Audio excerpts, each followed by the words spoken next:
And welcome back to Roll for Story, the Temporal Tower.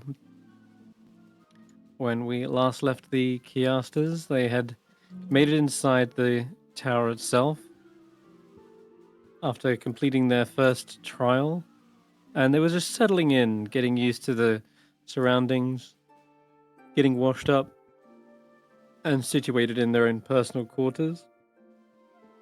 Got to spend some time meeting each other and getting to know the other wizards here a little better. Orish kind of took you around, gave you a little tour, and one such room seemed to be already occupied, so you headed over towards the library to ask for permission in using their room, as it seems like this occupant doesn't really use their room all that much. In fact, they've made their own little abode within the library itself. There's a great little fort of books that Krag had to try and one-up by creating his own fort. Hey, you won't let me in her fort. No, it's true. It's our own little private sanctum. And he did nearly knock over a candle, setting fire to the whole library. Would have been flashbacks for Eirina. Oh, that's so Krag. You also had Llyvelin deposit some books to the library as a way of, adding to the collection of shared knowledge. And that earned you a merit point. And it's about now when you started to figure out what these were perhaps for. But before that, Eirina nosed over towards a desk and had a little look at a nearby letter.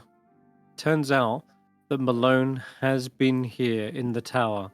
In fact, they helped Terig actually sort of set a few things up and get it ready for sort of a grand opening, but then they got cold feet about the whole situation, worried that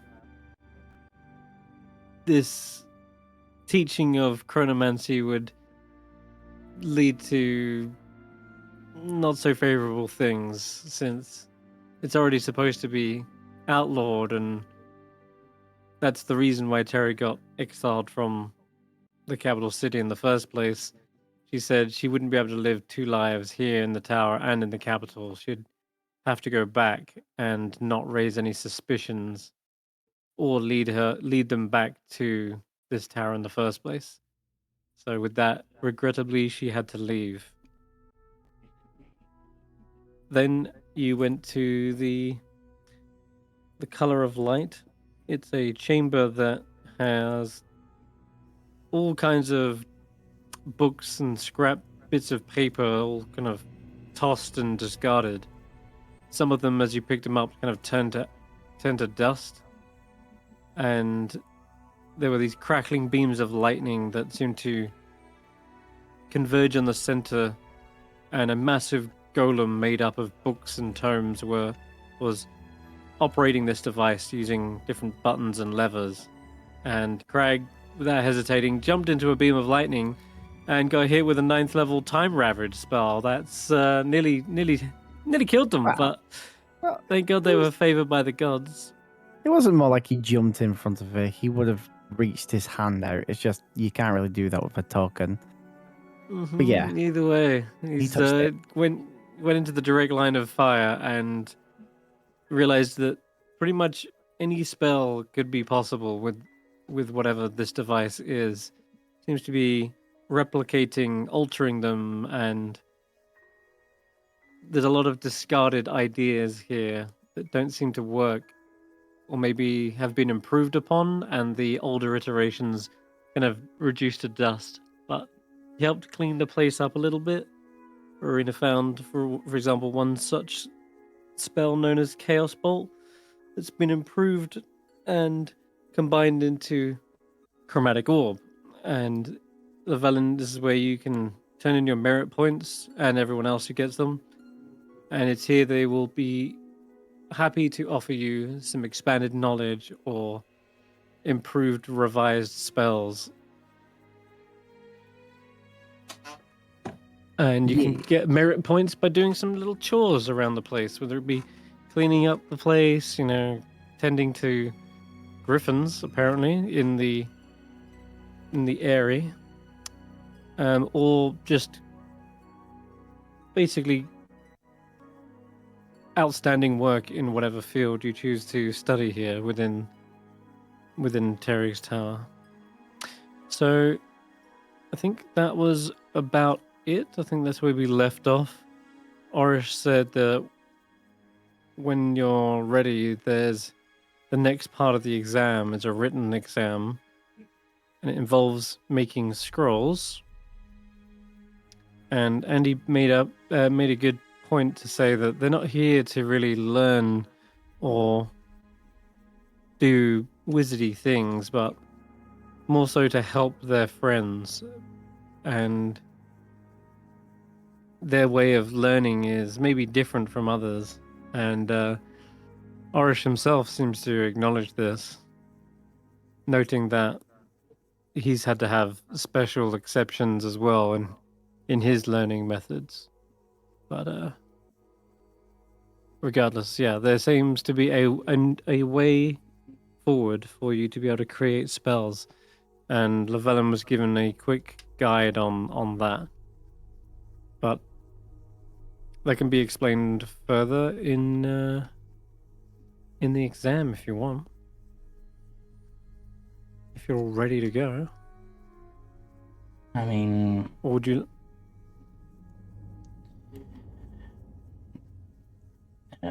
is there a deadline on when we have to do the exam, or can we just, do it when we feel ready? Tarek doesn't usually schedule things in the tower. He assumes that most people will be on time exactly when they need to be. It's such the whole wizard isn't late or early. They arrive precisely when they mean to, sort of thing. Yes. I mean, he's also a time wizard, so that makes sense. Yeah. Yeah.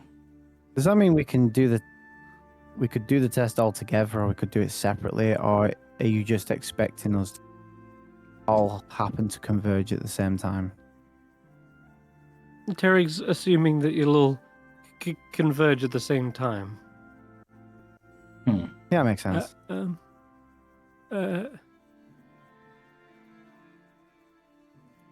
As the time is always the same. At least at the moment. Did he explain that to you already?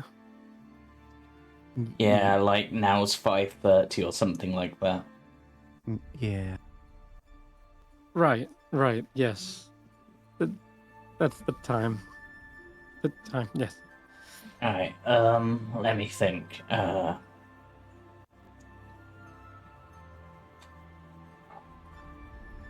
So, with this he seems to look around the room. Although, yeah, as you're saying, it's 5:30. He looks around the room, almost as if he's looking for a wall clock or something. But instead, he just seems to observe the room, look around it, and kind of nod and confirm the time. Yes, 5:30, I guess. Is this does the tower change every time time changes? Very astute of you, Llyvelin. That's sort of correct. The tower does change. So when we were last here, Karius, it might have been, God speak, 11:30. Yeah, I guess. So, I suppose we've seen this room, we've seen the bathhouses, we've seen the sleeping quarters, and we've seen the library, and we've seen the entrance room. Is there anywhere else worth seeing, where we could maybe, I don't know, before we proceed? just in case there's something we spot that we want to do before we do the exam. There's the Octus Traditum. That's for practicing and learning the various schools of magic. And there's... you'll see that in due time, I'm sure. We do have a dungeon, but that's not really something you need to explore. Just where we'd keep dangerous summoned creatures, perhaps, or students that are more trouble than they're worth. But we've never had to put anyone in there. Wait, you then- look. You have a prison in the basement, or I'm assuming in the basement. Yes. As I say, it's mostly for... Students are too dangerous. As I say, we haven't had to use it for that purpose. Just, it's there as a secure housing. Look, sometimes certain spells can be a danger to one's self, like contact other plane, for example. It can drive one insane for a day, and it's best for their own safety that we lock them away until they recover. Okay. It's more of a recovery room than a prison. Yes. Yeah. To make sure they're not a danger to themselves or others. Does you still have the telescope, and does the telescope still look at positions and times within positions? Oh, you mean the observatory? Yeah. That is actually in progress. It hasn't been fully built yet, but I'm sure Terry must have told you about it then. Oh no, Yeah. yeah, we learned about it. Well, we learned about it ourselves. Then Yeah. it was quite a. And It would have then, been interesting to get sights on the capital. Huh. Right. and so lastly, there's storage rooms. There are various puzzle rooms, and there is even a herbalist garden. What about the room you learn how to use your Thunder Rock? Karius, do you think that's still here? Where you taught your dad how to? yeah, well, teach I you? taught my dad so he could teach me, so I could teach him. And train Yeah, him some weird. It's like with the big Yeah. dome. Yeah. That remember is the Octus Traditum. Yes. Oh, cool. What about the it was like a clock tower where it had a giant hourglass in it where Eric stopped time for us.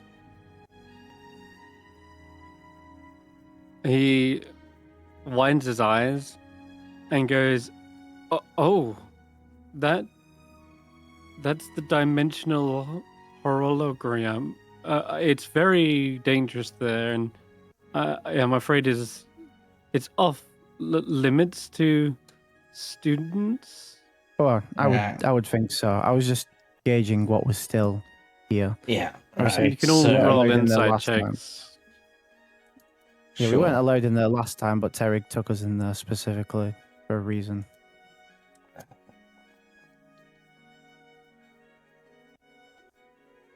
28. That's pretty good. Now,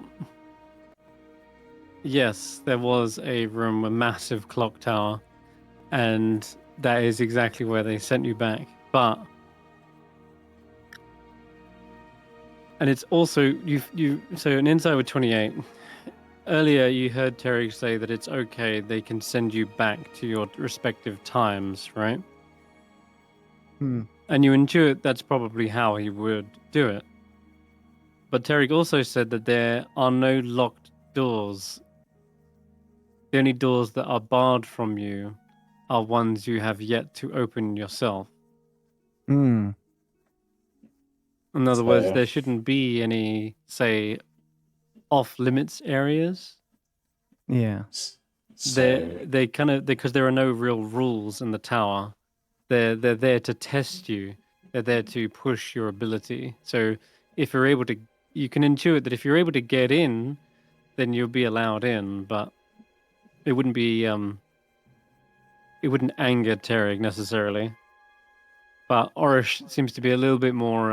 You can tell he's more hesitant. He's less sure of himself, and he's probably just playing it safe by telling you it's off limits because he's worried about your own safety, and that is Orish's responsibility here, is to make sure people are safe. Because we might, if we were to use it without knowing how to use it, we could probably lock ourselves in time for like That 10,000 years or right. something stupid thing Well, like that. Or put yourself outside time and space. Yeah, like you I- already know, for Malone is suffering from something like Right. that. So, I mean, who would do that? Hmm. So, right. And to We change need- the subject, he quickly whisks you away to. Let's go to the herbalist garden. Yeah. He says, but you needn't worry about that. It's you probably wouldn't even know how to use it. But here's some lovely flowers and Spare And bedroom down here succulents. too. That there is actually, as it happens. So Karius would like to look at the various plants to see if they are growing if they're all growing in a healthy manner. Yeah, you can roll me a perception check or a nature Wait. check. Yeah. So where we just were then with the crackling of light, was that Mhm. essentially the spell library that we were in last time, where the little goblin was showing us all the different scrolls and the upgraded cantrips and 10th level spells and all that? Or is that Doesn't still look. there? No, it looks different to you. That's what I mean. It looks different, but I was like, is that room it? Because now the golem seems to be in place of that. Maybe.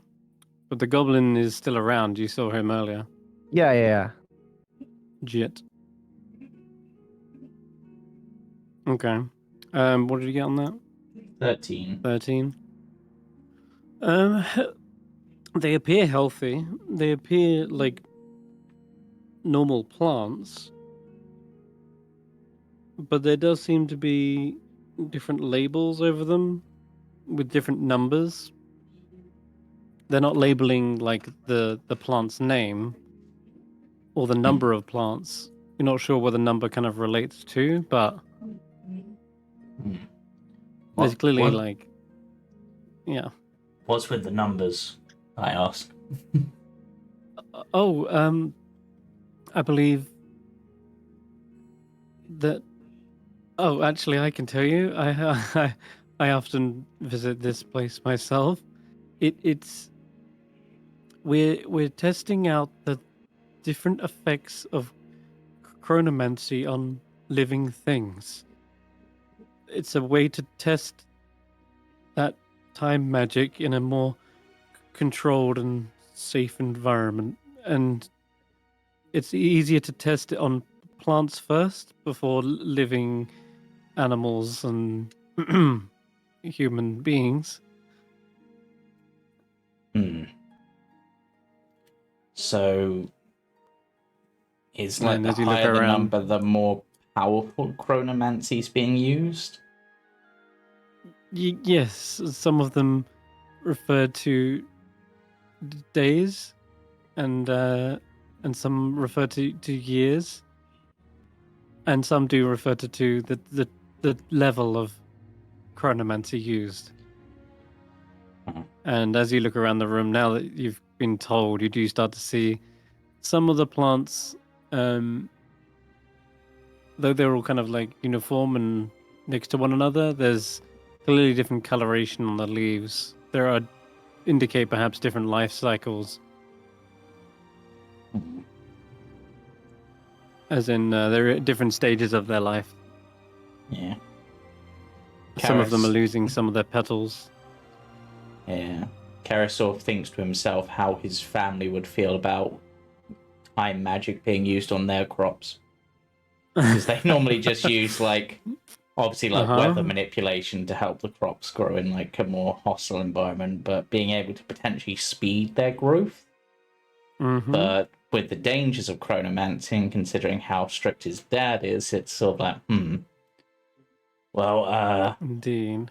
I guess if you ever need anyone to help water the plants or even dry out like part of the area, I can help with that.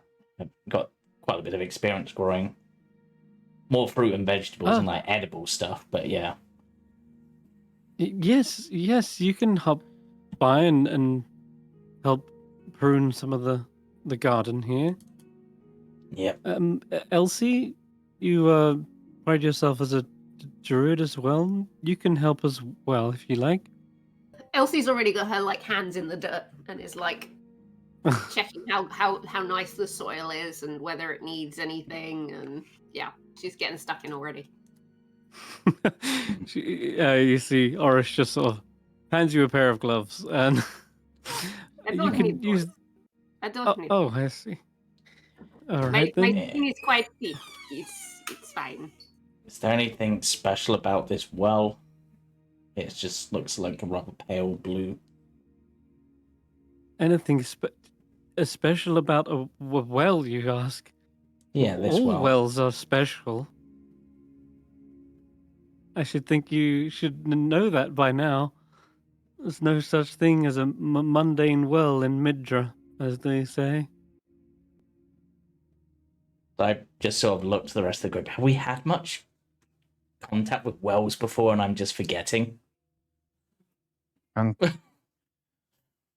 don't know, but your friend back in Weep seemed to really not like them. Yeah, that's true. We did go down an empty well at one point. I think there was a body at the bottom. Yeah, Karius is just going to stick his head into the well. Okay, sure. Yeah. It is fresh, clean water, but Llyvelin, you've had your fair share of wells as well. Yeah. Do you remember when? No. I remember the one in Wheat. The trauma of Baba Yaga's dancing hat, is that severe, huh? Oh wait, was that one where there was a black pudding at the bottom? Oh. There was that one too, but there was also like one in the portal room. The Well of Worlds. Like all over the Midra scape. They're just everywhere, and so far, very few of my experiences with them have been good. See, I think I remember that we came across the wells in the one that we were in, but I don't think we actually went in or to anywhere. I know some of them do transport. Oh, they did. They were like literally two of them in the hut. Yeah, I think one of them that took you to the Feywild, one of them that was elsewhere, anywhere else in Midra. In fact, you remember using that to get around? Oh, we might. Is that did we use that to go to Kester? Probably at some point. Yeah. Yeah, Was that one where we needed the? Was that one where we needed the star map, like to rewrite the stars to direct it? No, that was the big. That could have been something else. Yeah, that was something else. That was Una that had that. The jug of stars to her. Yeah, Una and the Starscape. That was different. Something else.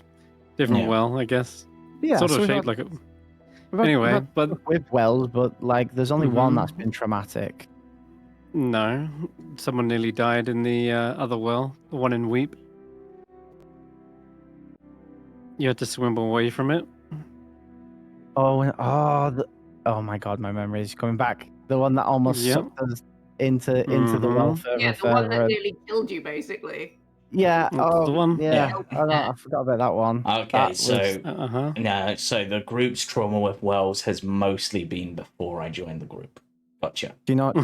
Yeah. Do you know who's not had trauma with Wells? Me. Krag. Yeah, it's true. Would Well- you like some trauma with Wells? How deep does it go? It's fine. Someone threw a shiny coin in there. He's bound to jump in. How deep does it go? I've not seen the bottom before.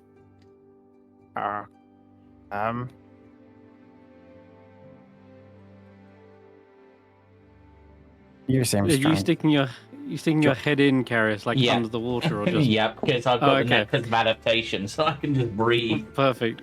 Well, the water is practically crystal clear, and it's the purest water you've ever felt or maybe even tasted at this point. And you don't see the bottom. It just keeps going and going. But it's so clear that you can see several meters, maybe even dozens of meters down. But there doesn't seem to be a bottom to it. Eirina, can I borrow your telescope? Yeah. I hand him the telescope. Just remember, you got to look through it backwards. Yeah, I'm going to look through the telescope to see if I can see the bottom of the well using the telescope. Okay. You can see right down near the bottom, there are some magic kind of glowing runes, but they're on the sides of the wall, not on the actual bottom. And you may be able to read those. You can give me an Arcana check. Are we that curious? I am. It's water. Do you want to tie a rope to me? 7. You're not quite sure, just because of the angle and distance. Can you have a read? what they Can say. you read, Krag? I think we've had this discussion before. Can you read magical runes rather than writing?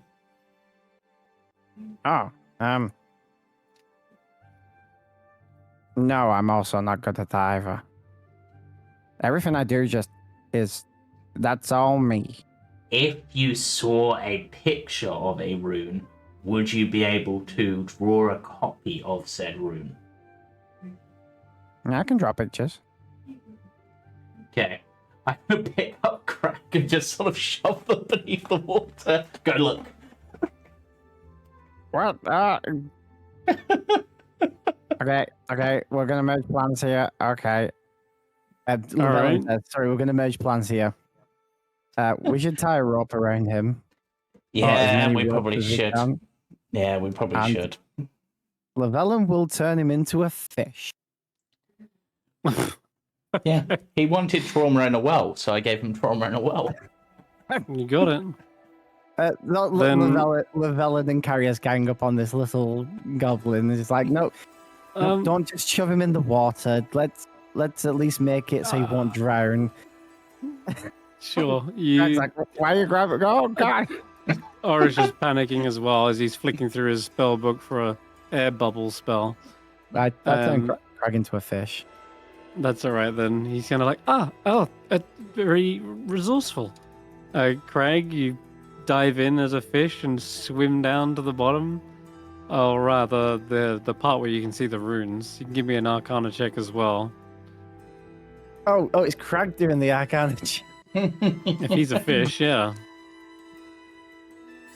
A 10? Oh god, your minuses. Oh my god. Just Lord. Alright. Well, you're not sure what they are, but you definitely feel there is a current down here. But it's neither pulling nor pushing. It's sort of in a stabilized swirl. And as you're looking down out of this hole, where the runes meet, there is an open area, almost like an underground cave, except passing through that little precipice, you look back at yourself and you realize there is no roof to this cave. And in fact, you don't even see the exterior of the well. Like you would see a cylinder of brick. You don't see that. It's just a circle leading up. But on the outside, it's nothing. There's just more water. And all around Wow. you is this endless blue. Is it what I Have you think? Right. Alright, that's probably long enough. Pull them up, Llyvelin. Actually, I'll pull them up. Start pulling on the rope we tied to the fish. Yeah, you're the strong one. Yeah. Okay. So there was a room down there, or was it just open ocean, or at least it seemed? It looked like open ocean, and if you've got the telescope, which you don't because you're a fish, right?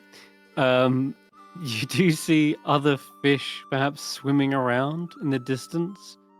There It is what I does think appear it to be is. like coral reefs of myriad of colors and ecosystems, but they're not attached to any floor or structure. It's just this kind of endless sprawl of them. And you might even see there are structures down there. It looks like a lost city or an Atlantis like vista. But yeah, I'd say because you're a little tiny fish, I guess after a moment or so, there is definitely a large enough shark that seems to be swimming closer towards your location. And he will try and swim back up. And I'm Okay. yanking him back up on the rope that we tied him. Sure. And even though this is clearly like underwater open ocean, it doesn't taste like it's salty. It's like pure water. As you yank him back up, yeah, the shark probably flinches a little and swims in Krag's direction, but they're able to be pulled up and out of there. Karius is fishing with. Yeah. Okay, Alright. something like this. Does the shark follow him all the way up? It tries to, and when it reaches that ring of runes, you see them sort of brighten, and there's a barrier that seems to stop the shark from entering, like it bounces off of it. Almost think like a magic circle, The preventing. fish. Well, might be fish. That could also be an elemental, because Yeah. magic 'cause, circles can keep yeah, out elementals. So Krag comes up, I guess. We pop him back. He explains what he sees, I guess. I would assume. This tower is amazing. I did not know you had a giant aquarium room. Less of an aquarium, more of a portal. Huh. That's not our aquarium. So that's based on Krag's description, that's a portal to the plane of water. That's correct. Yes. Huh. Now, Karius, let's not destroy another plane of existence. I'm not going to. I learnt my lesson from the last one. Besides, Ryla might get really pissed at me if I destroyed her domain. Yeah, this isn't a case of a one then the other, like destroy the plane of Earth, stop the plane of fire, destroy the plane of water, save the plane of air. Yeah. So once that's out, Karius is going to put his hand into the water and just basically mutter a prayer. Because, it's probably from closest. Karius's understanding, like, all water is technically collected to the plane of water, but this seems like a more direct conduit, so it's like the physically closest. Absolutely. Yeah. As you offer a prayer, you definitely see a ripple in the water. Whereas sometimes the waves don't seem to react, they don't mostly ignore your presence. Here, it's like the water is perhaps tinged with its primal magic, such that even whispering its name or a goddess that has it as its domain seems to cause the water to ripple violently. Well, Oh, you have a connection with the water plane? Karius? Yeah. I mean, it's my goddess's domain, and as part of the faith I'm part of, essentially, when we die, we need to be returned to the water so that we can be eventually rejoin Ryla in her domain. Normally it's dolphins, if I remember correctly, but that bit's always been a bit of a odd That's thing. marvelous. Terry would love to hear more about that. I'm happy He's to had an explain interest it. in the studies of where various clergy end up in the afterlife. I mean, and turning to dolphins, that's a new one. Yeah. Whilst that is going on, I need Elsie to give me a dexterity saving throw.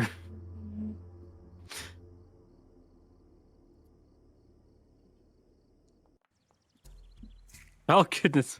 Okay, that's good. That's lucky. What's going on? That's crazy. For an old turtle, you're able to move pretty quick. As you see, Very on the feet.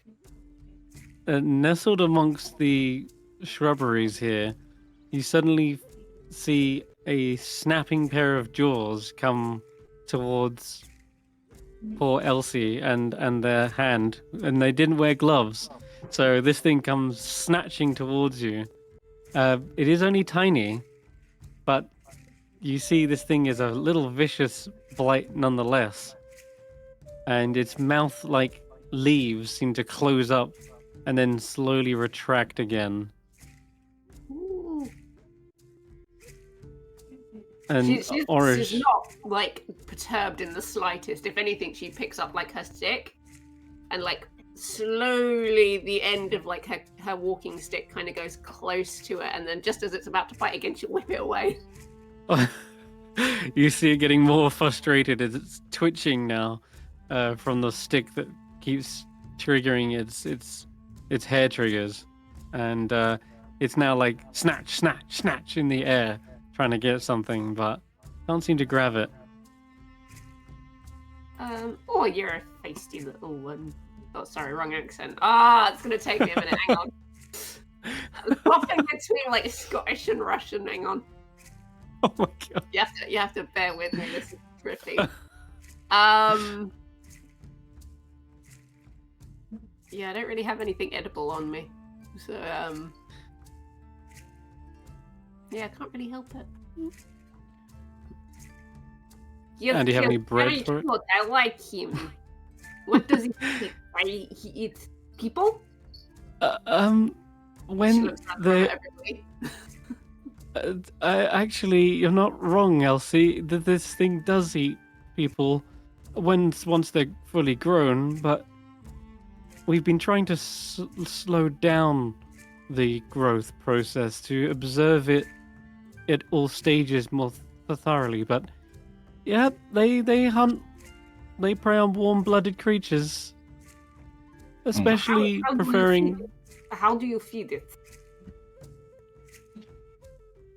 We've been feeding it just a drop of blood every now and again. As I say, the chronomancy slowed down its metabolism, so Do you have a it knife? doesn't need. There's one round here. They point towards this area.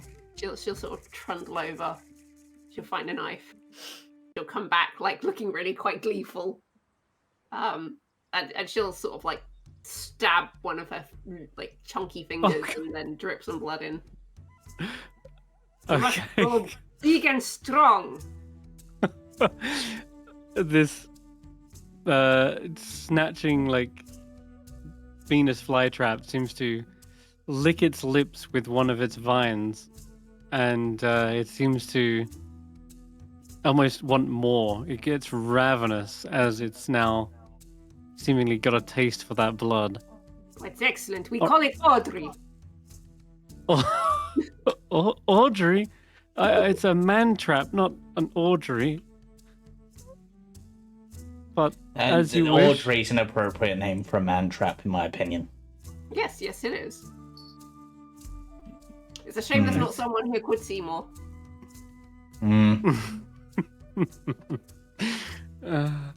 Yes, indeed. Well, there you go. I've named it Audrey now. Yeah. You write it on the little tag. Orish, how strong are those runes that are, I guess, stopping elementals from coming through? Oh, does- they act as an inverted magic circle, so they should stop elementals coming in, which counts for 99% of the water plane. How would they handle a kraken? Kraken? I don't know. Yes. Are Krakens elementals? Honestly, I'm not really sure myself. I just know that one of Riley's... Leah's that sword. Yeah, one of Riley's most powerful and most feared servants is the one-eyed black kraken, Arnold Carl. Oh, goodness. You see, Leah's still here, being quiet but observing.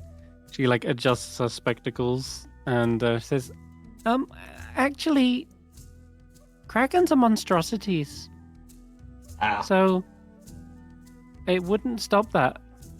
Orish looks around at the well, suddenly. But they wouldn't be able to fit through, right? I mean, it's only a small well. I mean, they might get a tentacle through. His eyes go wider even still. That's why it was made exceptionally long. I think that's the Makes reason. sense. Tarek's thought of everything. To be fair, Yeah. aren't they kind of like cats and they're part liquid? That is true. They are meant to be able to squeeze through some really small gaps. I don't know if it would be able to... Honestly, I just know the stories and stuff. I learnt a lot when I was on the islands of Donavareg about it.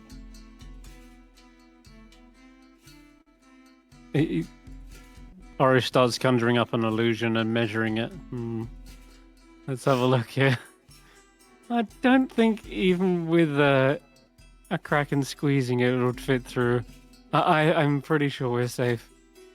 That's good. And the well's hundreds of feet long. The tentacles can't reach.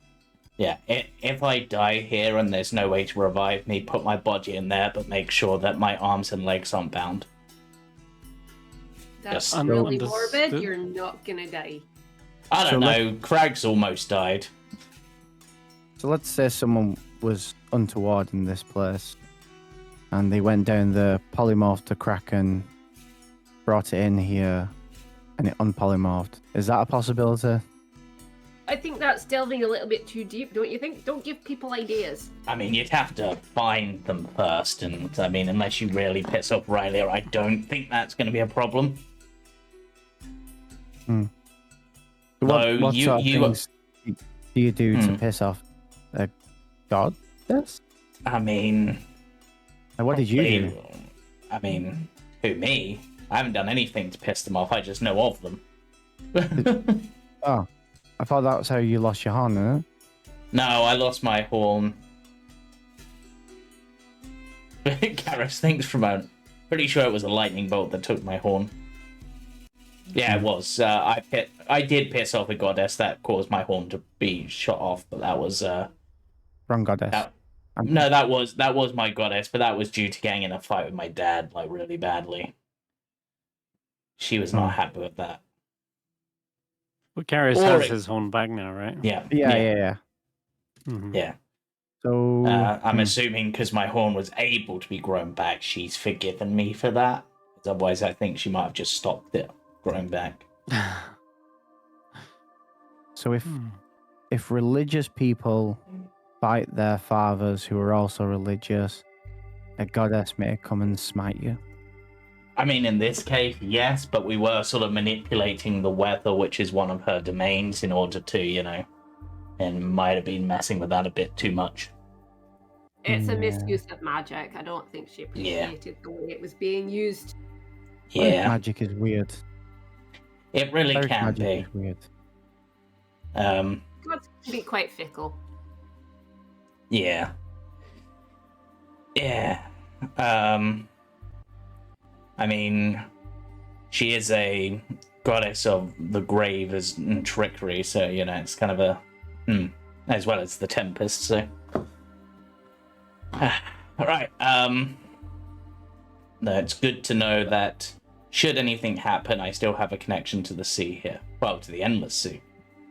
At least I assume the elemental plane of water is endless, because you'd be able to go in and out of it, so it'd be basically Oh, infinite. yes. There's no surface, and then there's no floor, Wait, what? seabed. It's all water all the way around. Wasn't there a well in the Temple of the Sun and Moon that got drained? Yes. Isn't that how Kesh'an got his tongue's ability? Yeah, And it the was well that like also somehow connected like to the water plane? It's like more the like a water. drinking altar, less of a well, but it definitely had Like a a water font. connection to it. Because that's where I set Mhm. free Sunan into it. Yep, correct. There was definitely a connection to the water plane here.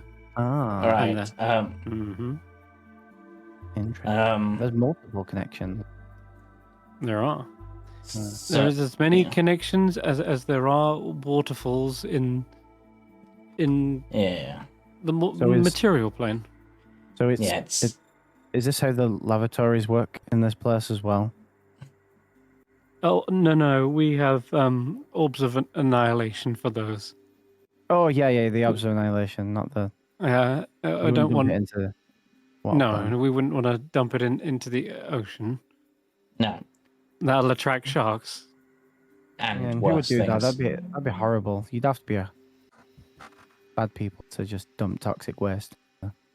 Right. Yeah. So Okay. the herb garden's very nice. Andy, is there anywhere you'd like to go in the tower? Doing you here? She's probably. Hi guys, by the way. Hello. She's probably busy, kind of like sniffing all the herbs and trying to find. One the drunk suitable kind for of cooking? Cooking spices. Spices. Mm. The spices that she would normally use to make spicy bread. Yeah, okay. There's probably something akin to that. You can see there's succulents and such. So there's probably some spices as well. You can give me a survival check. Hmm. But, Nice. nothing. Ooh. You see her 27. putting random bit leaves in her mouth and chomping on them. She's just Okay. great. Yeah, perfect. Yeah, you Finds a find roasted pepper and it's just like, yeah, fine snack. Yeah. you find there is a brilliant selection of peppers and spices and herbs, and as you're like taking out the leaves or taking bits of the herbs for yourself, you see them rapidly regrowing again, and they seem to replace the leaves almost instantaneously. Ooh. Endless. Starts taking more. You can take as many spices as your bags can fill at this point, Nice. and it seems the chronomancy is able to regrow them rapidly. Excellent. And yeah. With her bag full of spices, she'll go, "Where's the kitchen?" I'm pretty sure I saw a kitchen in the living quarters. In the common room? Yes, there is a kitchen in the common room. Do you need to eat before the exam? Andy needs to always eat. I need to. Well, yeah, yes, true. Huh. But Sort of like Audrey here. I was telling a friend about my uber famous spicy buns. Not those kinds of spicy buns. And yeah, I said I would try and make him some next time. Potentially see him. All right then. Well, let's Wait, not. if he emerges. You Or see, is Orish. this your party friend? Yes. Okay. Orish opens up a portal. We don't know if he actually exists. He does Cool. too. We ain't met him yet, so Well, he lives in a different plane of existence. alright. I mean, to be honest, that would not stop us at this point. We'd find a way. It would not, no.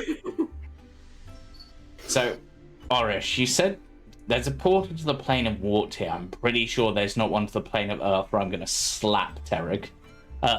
Is there one to the fire or air?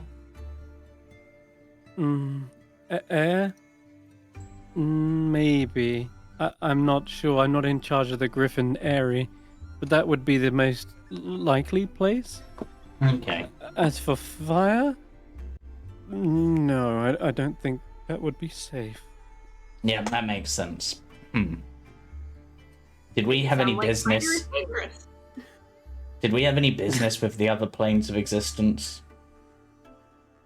We didn't really have business with any of the other ones, but we ended up there. I mean, Llyvelin did because he had to sort of return the elemental spirits to some of them. I don't know if he's got like an air one he needs to return. No, it was just the two that I'd found. No. Well, there were more, but the people I were with each sort of acquired their own, and I think the ones that didn't get to put it into a ring left them, and the one that did get to put it in the ring put it in a ring, and well, I took mine in like a promise to free them, because That's fair. imagine being trapped under someone's servitude for however long. No, they helped me because I helped them, or at least I asked them if they'll help. And only other planes that the tower is connected to is, well, soon to be the Astral Sea. That's planned for the observatory. And then there's I guess the plane of death, in a sense. The what now? Well, you see, like I mentioned earlier, Terrig has an unusual interest in different afterlives, where souls go, where they end up, and some that are lost end up in a plane of limbo. Yeah. And so there is one such realm that is connected to a room here. It's sort of the seance chamber. But Yeah. unless you have any need to talk with the dead, I don't see you needing to go there, right? How is Candlewick reacting to this? There is an I've kind of uneasy. like nonchalantly pretending to walk away because I'm not interested, but I'm like actually. Yeah, there is an uneasy smoldering, and the smoke seems to be choking out some of the other nearby candles as well. It's fine. I'm just gonna pat the scabbard reassuringly. It seems to let out a huff of smoke, but it seems like it settles down. It's okay. We're not gonna go near it. We're staying away. So wait. We're saying a plane of fire is too dangerous, and yet you're playing with death? It is purely for communication. It's not an actual direct portal. Yeah, that It's still sort of- sounds like it could be rather heebie-jeebie. Think of it like a contact communication, like what's it called? Speak with dead Oh, But yes, speak better. with dead. Right. instead of. Is- It's like is it- But that- more like, but plane wide, so you can sort of, contact any spirit from that realm. Where I come from, the dead stay dead. Unless you're Llyvelin. Or me Unless you once. were Llyvelin. And Karius and Kesh'an. But that was different. That was different. I mean, when they're dead, they stay dead. You do not mess with the dead. And he was pretty good. Yeah, to be fair, my soul wasn't dead. Yeah, like It felt like being locked in transit. Eirina's just very uncomfortable. She's just making fun, like to get the conversation further away from the realm of dead. Who Like, wants sliced bread? if you're very interested in like the dead Eirina, we could go visit the seance room. No, we're good. Like, No, we're good. I mean, you could I speak guess- to like some of your friends that have died, I guess, Llyvelin, if you wanted to tell them anything. I mean, the only people who've there is one, but as far as I'm aware, they'd be in like where the capital city is right now, buried. And I I don't don't. recommend talking to the dead. Yeah. Other than that, it Especially would not be when like you my family. don't do it. I was planning to speak with them using my own spell, but who knows? Maybe it'll be interesting.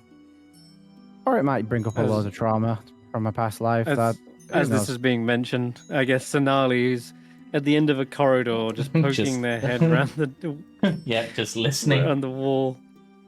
Just Once the listening, conversation or it's just their goes- back turned to them. Once the conversation goes to spiced bread, she just walks away. Okay. I wonder if Sinali will try going to that room later, but you know of its existence. Okay. All right. So yeah, Andy, you can make all the spice bread you want here. I guess you got time to make a snack before the exam. Who would like to pounce on the door? I guess I can help. Very good stress relief. Oh yeah. I probably shouldn't use my flail for this. I'll just use my hands. Yes, please. No weapons in the kitchen. Are we helping with this? Is this what's happening? Only if you want to. I'm gonna head to my room for a bit and just work. I Mm-hmm. I cast an arcane hand Okay. for super door. As in Big B's yeah, arcane Big B- hand? Yeah. Big B's God. hand with a Big B's rolling pin. It's gonna be like that TikTok that's been going around. The guy with the hammer, hammering the No. dough. Have you seen that? I have not, but Yeah. that sounds cool. No. Okay. And I'll I'll have to find it in a bit. leave them with Big Biz hand, and I'll go. Okay. But they got all the kneading and rolling pinning utensils, including a giant hand. You could say they've got everything they need. Need. Yeah. Wow. Jeez. Yeah. All right. Cool. I don't know what cooking check it would be. Something like survival again, I guess. I guess it would be, yeah. I will roll survival. Do That's not terrible. they get advantage because of the giant hand? Oh, Never you mind. get- Don't Look do at that. that! The best bread Dang. ever. Oh my If goodness. anyone knows how to make bread, it's Andy. Hell yeah. Yeah, you make the most delightfully delicious, warm, and succulent bread this tower has ever had. And the spice goes a long way to making it extra unique. She like takes a handful of it, pops the hood on, and disappears.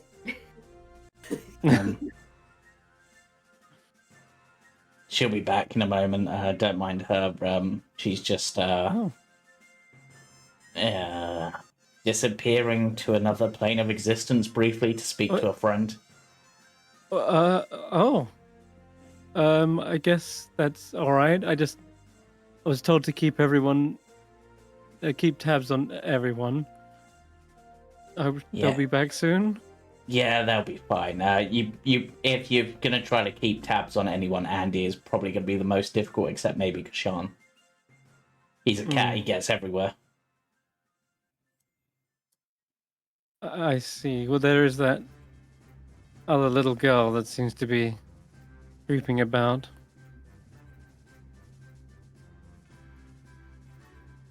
I'm gonna try. Yeah, she's a weird one. So what's Andy doing in the astral sea? Is he just eating it? Tara's not stealthy. She just smells bread and is like, That's what I was doing. Seeing if she could sneak in and steal one without no one noticing. Wait, still what? Still. Satara. She probably smelled the bread, came after it, trying to be sneaky, but no. Ah, right. I see. Okay. Sure, I'll drag her out. Let's have a look. Does Andy catch her red-handed, or is it? Well, Andy's just gonna pop in, trying to see if a friend is there. No response. She'll just come back. So she probably won't be long at all. Has he been in there recently? Yeah, exactly. So Auric has recently gone back to that plane since, as it happens. I think once, and it was right at the very start of the fight with the hags. Yeah, it was. Okay. So there might have been a quick glance, but he was clearly in the midst of something very dangerous, very tough, and just vanished before you got a chance to really do anything. But I can just see her standing there in the middle of the Astro Sea, just holding all this bread and being like, "Oh." What she'll do, tell you what she'll do is she'll kind of like let go of them and see if they just hover there. Sure, they do. Yeah, sure. They'll just float there. Okay, Spicy cool. bread in the astral sea. And she'll dig around. She's sure she's got a bit of paper and a pen on her now at this point, seeing as she's learning how to write. And she'll write in her really, really childish handwriting for Ulrich. Aww. And just leave it kind of like floating above the bread. Beautiful.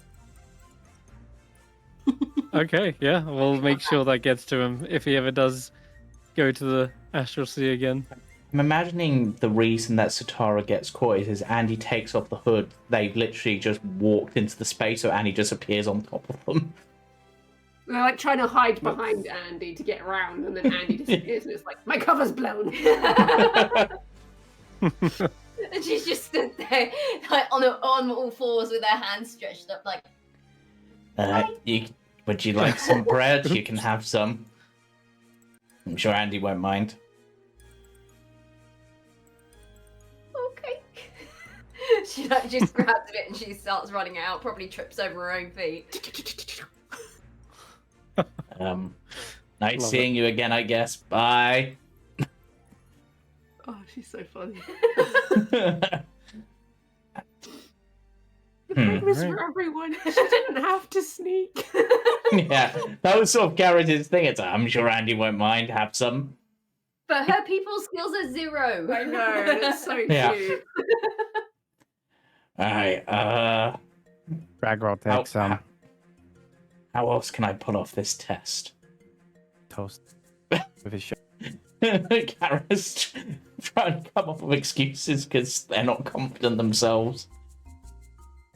I'm gonna go see how Eirina is because they disappeared suddenly. Let's do that. Oh no, Llyvelin's doing that. I'll go. I'll just go. This way. Yeah, all my Seems weapons to, are still here.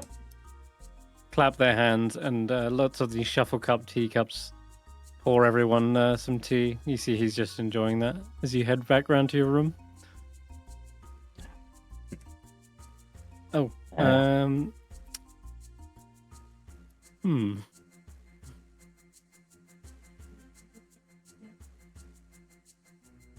I was going to say, as you return to your room, the stone altar that seems to be here, the stone seems to be like leaking water now. Okay. That's Like the stone is wet. I look It to hasn't. see if the water has formed any kind of pattern, like words or symbols. There is a sort of perhaps starts to. It hasn't formed a puddle or anything. It's just very much the start of it. But yes, you can see that the small trickles of water do seem to be forming into like patterns on this. What's it called? Like tablet. Hmm. And it says in Aquan. You can speak Aquan, I'm Yep. guessing. Yep. Yes, you can. Cool. It's in a sort of type. It's like a type of primordial, and it is saying that the waters. There is a disturbance in the waters. Something surges. Good. I try to shape the water to basically ask in primordial, do you need me to do something about that? Would you like me to? It does seem to change again. The water seems to trickle over the cracks and forms into the words fix what you have done. Karius just goes, right, right, I'm on it.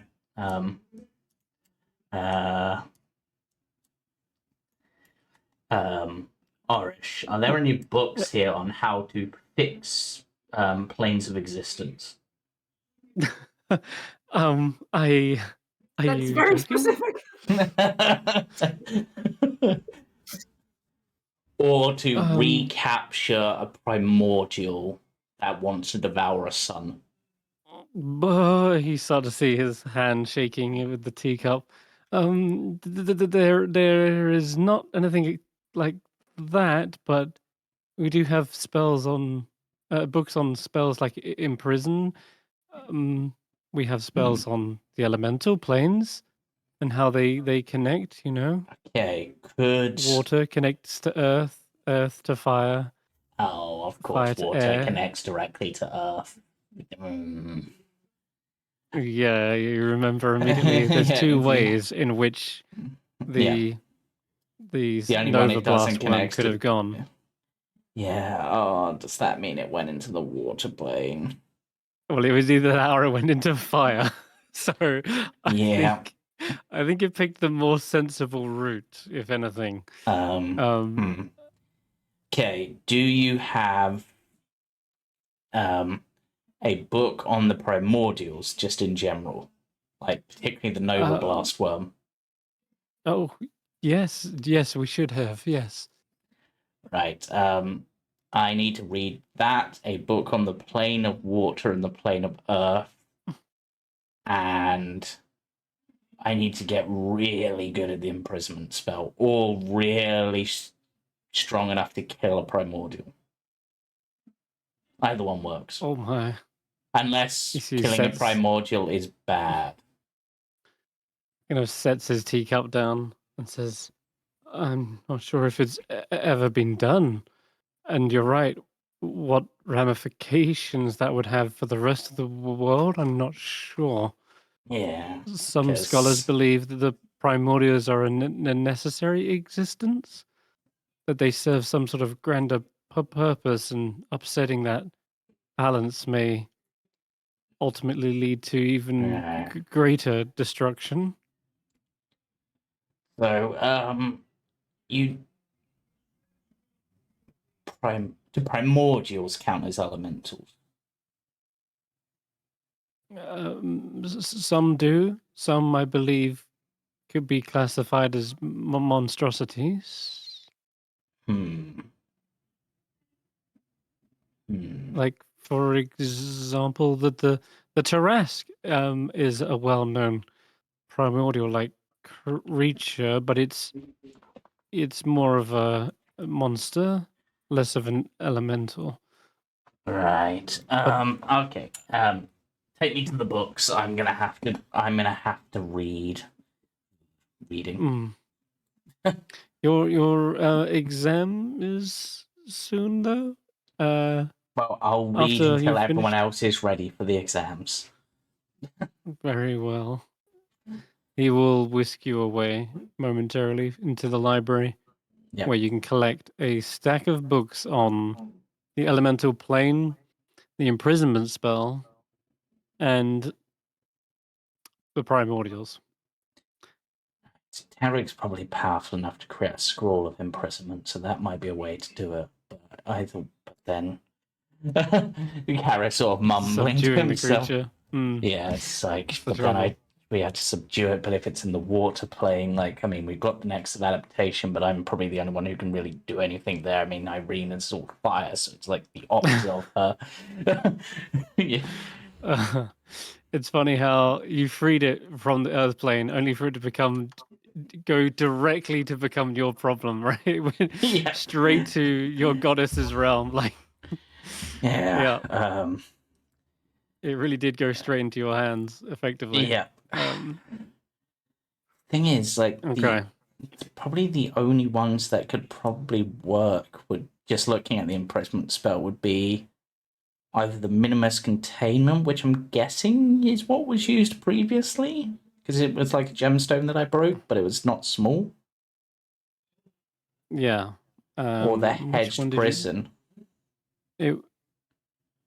for the imprisonment that it was in, you mean? Yeah. I mean, assuming it was the imprisoned spell. Mm-hmm. Likely was, but it would have been probably more like slumber, but also doubly so. In it wasn't a hedge prison because you like teleported in through the through the wall of force. Yeah. But this was probably more like a slumber, and that gong, that ringing, was what was woke like it the up alarm clock. and shattered. Yep, effectively, that's the the alarm clock. Okay. I mean. All right. Yeah, so Karius will be reading those. Okay. All right. If is there anything else people want to do before heading to this exam?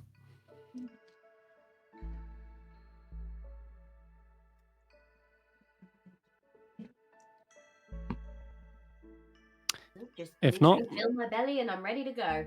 Oh, I was muted. Okay. I said Yes. Eirina will hear the familial knock of a metal hook hitting wood. It's not locked. I enter. You smell smoke as you enter. Because No. seemed to. Well, first you were going up the stairs, and then you rushed off in the direction of your room. You, Evan, okay? Yeah, it's fine. You can see she's got this sewing project on her lap. Candlewick just got a bit stressed. Seemed like it was more than just Candlewick getting stressed.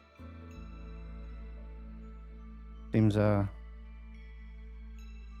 about the time death was mentioned, and It's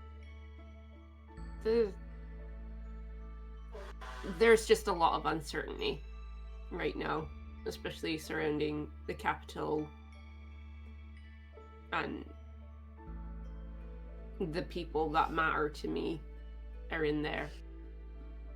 I don't want us playing with anything that can talk to dead because I don't want to know because if they are dead, if they come through on that thing, I don't know what I'll do.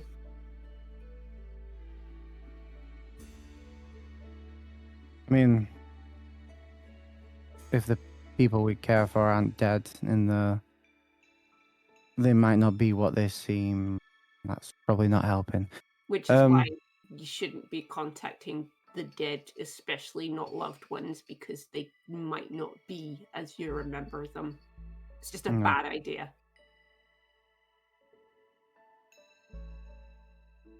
Especially if the corruption is a thing that's happening. I mean, who knows? What if you contacted them and they were thriving in there? Highly unlikely. You can't really believe that. No. I've been in there. I've seen this.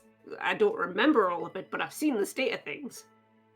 No, you just seemed a bit stressed. I was trying to bring a little positivity into it. I know. I know. I mean, if you want, my mother and brothers are nowhere near that place. If you'd want to, contact someone who's not from there, you find out about Powerful and whether I should storm the castle one day. I wouldn't do it if it was not something that they would approve. I was going to use my speak with dead with them beforehand anyway. How much do you remember about them?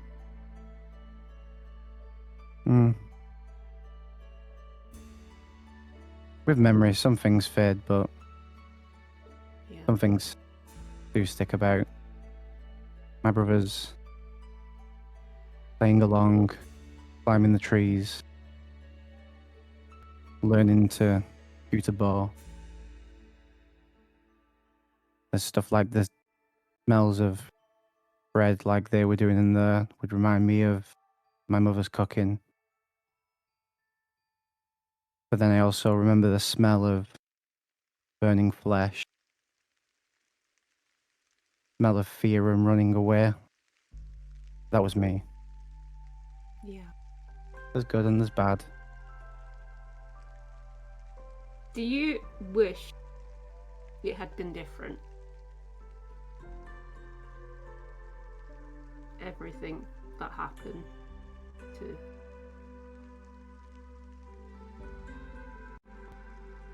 Not really something you can change, is it? But of course I wish they hadn't died. But if they hadn't, I wouldn't have met all of you. Yeah. But then if it hadn't, the people I'd met might not have set a corrupted gold dragon on the city. So, there's give and there's take. Yeah. Yeah. But, we all make mistakes along the way. And unfortunately, we can't choose where we're from.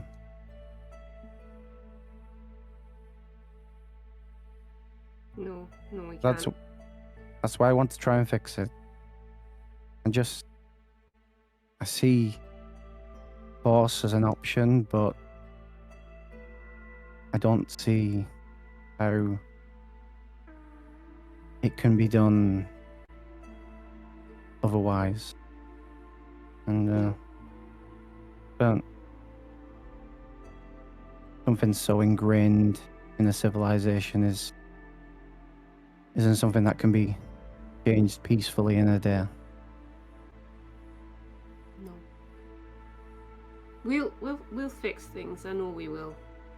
Yeah. We got a city to fix first. Yeah, backtracking a second. How do you remember like them? How do you keep those memories from leaving?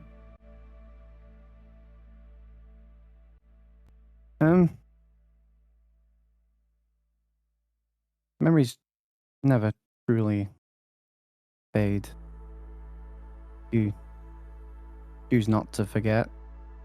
I know some people choose to forget trauma, but if you choose to get rid of the trauma, that usually means you may end up getting rid of the good ones too. And it helps having magic. And I'll major image my mother and brothers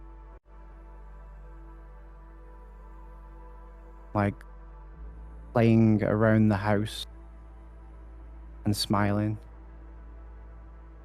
This helps. Yeah. I pull out the little statue of Porky that Elias gave me. Without this, I wouldn't remember what she looked like. I don't remember my parents' faces anymore. Slowly, all of my memories are going. Tell me. Not recent ones, but from before the library. I don't remember much anymore. Tell me what you do remember about her. Who? Porky? Well, the girl in the statue. I know she's my sister. I know she's my baby sister. Is there any features you remember, or? I know she had my mother's hair and my father's temper.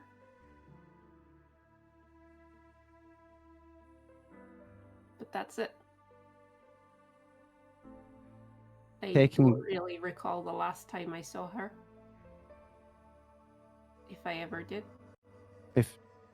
I hope this isn't the wrong move, but I'll take the image of the statue and what Eirina can seem to say, and I'll switch the mirror image to be as much as we can get like Porky as possible stood there. Almost like she's in the room. Does this look familiar?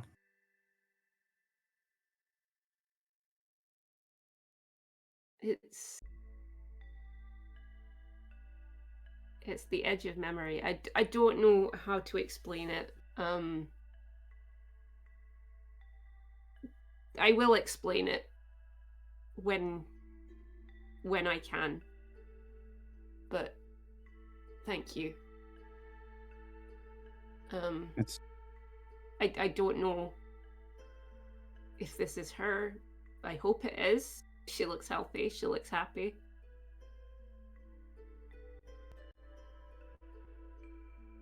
Well, if I didn't have all these, and she'll pull out her mum's symbol of the frozen flame, and she pulls out a book of stories that look like they've been sloppily handwritten.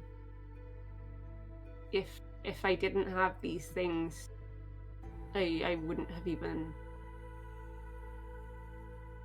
I don't think I'd even know that I had parents or a sister. It's good to see her. I hope it's her.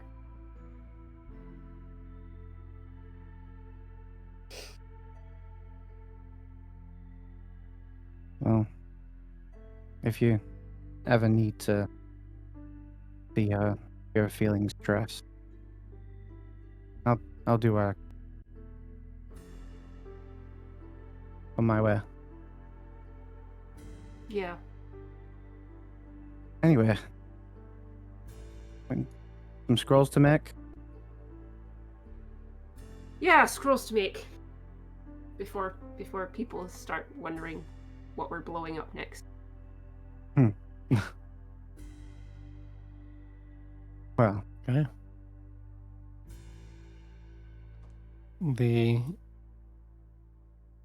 As you close the door, you still see the reflection of Porky in the mirror, just that I that literally major image stopped in the slowly doorway fading.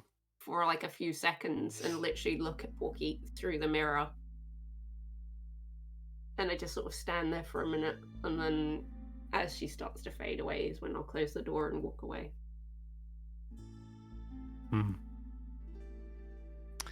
Alright. Orish has had another cup of tea after the mention of primordial creatures being freed from their prisons. Is everyone ready? I can take you to the classroom now. Yeah, I honestly, an exam sounds good.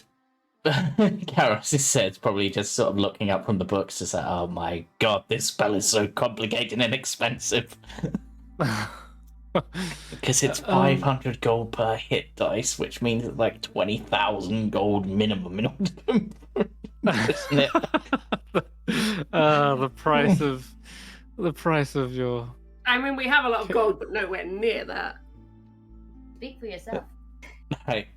You do have a small dragon sword. Yeah, Karius is just like, okay, even more reason to go to the Shattered City. There's dragons there. Maybe they have a horde I can steal after we beat them.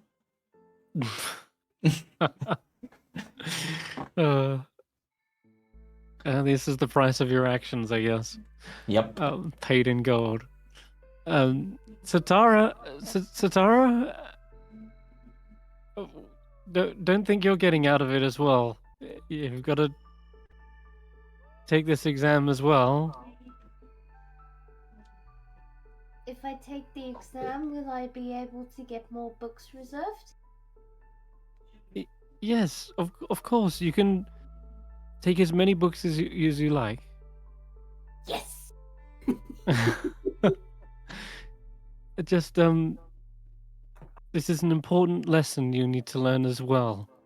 It's for your own safety, okay? Everyone, follow me, and off we go. Portal away! I think one thing I will probably mention, just from general interactions, it seems like she seems to respect Orish, and she's more free at talking with him, probably because she's found comfort with him, if you will. Yeah. Absolutely, yeah.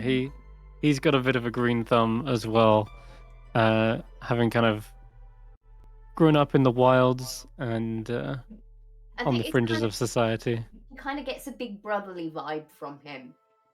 Mm. So she feels comfortable talking to him. Also, if she's in an awkward situation, she can just put his hat on and disappear. That's true. Yeah, the hat is just big enough. Big enough. Standing on his toes, like trying to grab the rim of his hat and pull it off. as he's busy casting the spell, yeah, he's just like he can't get his hat. Disappears, and all right, you all reappear inside a long and tiered sort of classroom. No, not this room. This would be a room very familiar to Eirina back in the city, except looking out the windows, it's clear there are sort of illusions set out, because you would normally see the view of the capital city from here, and instead you sort of see a wondrous kind of a mountainous region. The view is fantastic, and maybe even a little bit distracting from your desks, but it's also inspiring at the same time, just seeing all these great peaks, white-capped mountains. Dotted around the room are several of the other students. They've already kind of come and taken their seats. You see Ziff and Merva are kind of like nattering to oneself, and Sinali's somehow already here, even though you're sure that she wandered off by herself. And, I'm wherever I want to be. Melk, you're probably looking for a pencil to borrow. Yeah. Also wondering how the hell he's going to take part in this as it involves magic. That's true, but There's a written portion. Don't Yeah. worry. You'll see. Orish will take a seat up above the walkway, and Satara, you can take a seat wherever you'd like.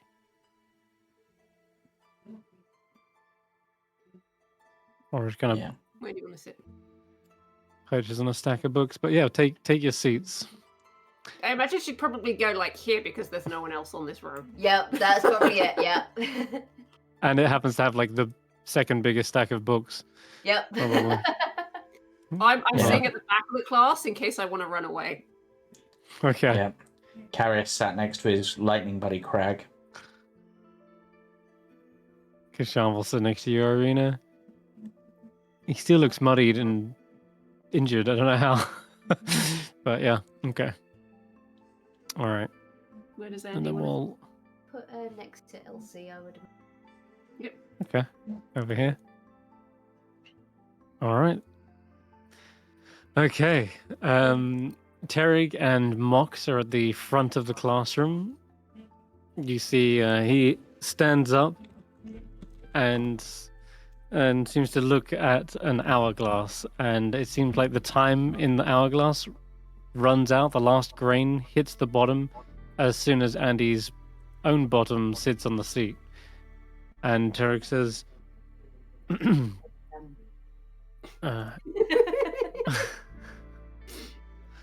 Sorry. Right on time.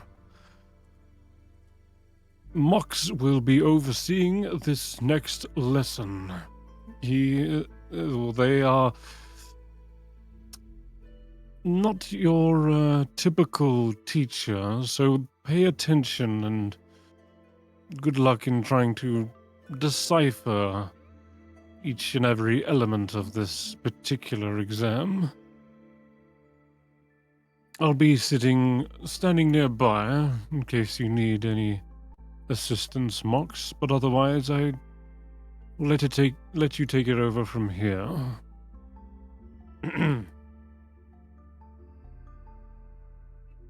Thank you, Terig. As you well know, this test is a written one, except Okay. that GCSE.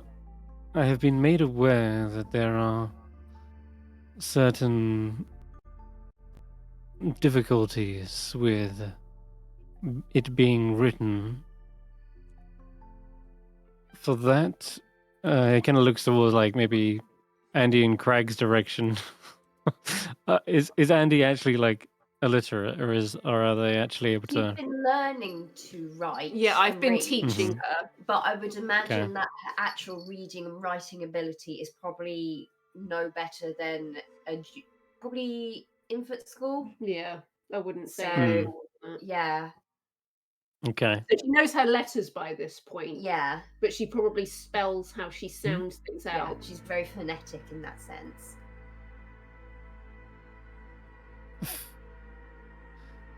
However, this test will be not difficult in terms of the questions, but it will definitely test everyone's reading ability.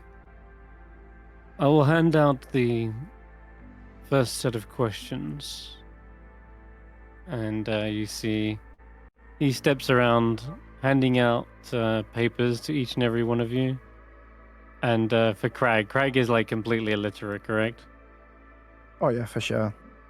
With Okay. free intelligence. Oh no! With free Yeah. intelligence, hell yeah. Great. Okay. For you, he gestures you towards the front of the class. Says, Krag, if you would like to follow me. Okay. Does this come with like picture books or? My brain, when he's Mhm. being pulled to the front of the class, he's getting a dunce cap. Oh no! Okay. He hasn't even failed the exam yet! You start to see Krag shuffling, like I He's- believe in he's you, been- Krag! he's being brought like to attention sort of thing, and he's shuffling faster, and you see the sparks sort of like grow as they're like sparking out from his hair. Yeah, picture books. Am I staying at the Yes. front or? No, we have to keep you separate so that the others cannot hear.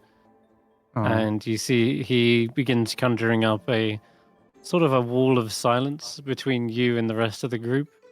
And you get put in your own little section where you'll have a audible version of the same exam, but it'll be no less tricky, I imagine. He will deliver the questions to you in voice. The rest of you, you may turn over your papers.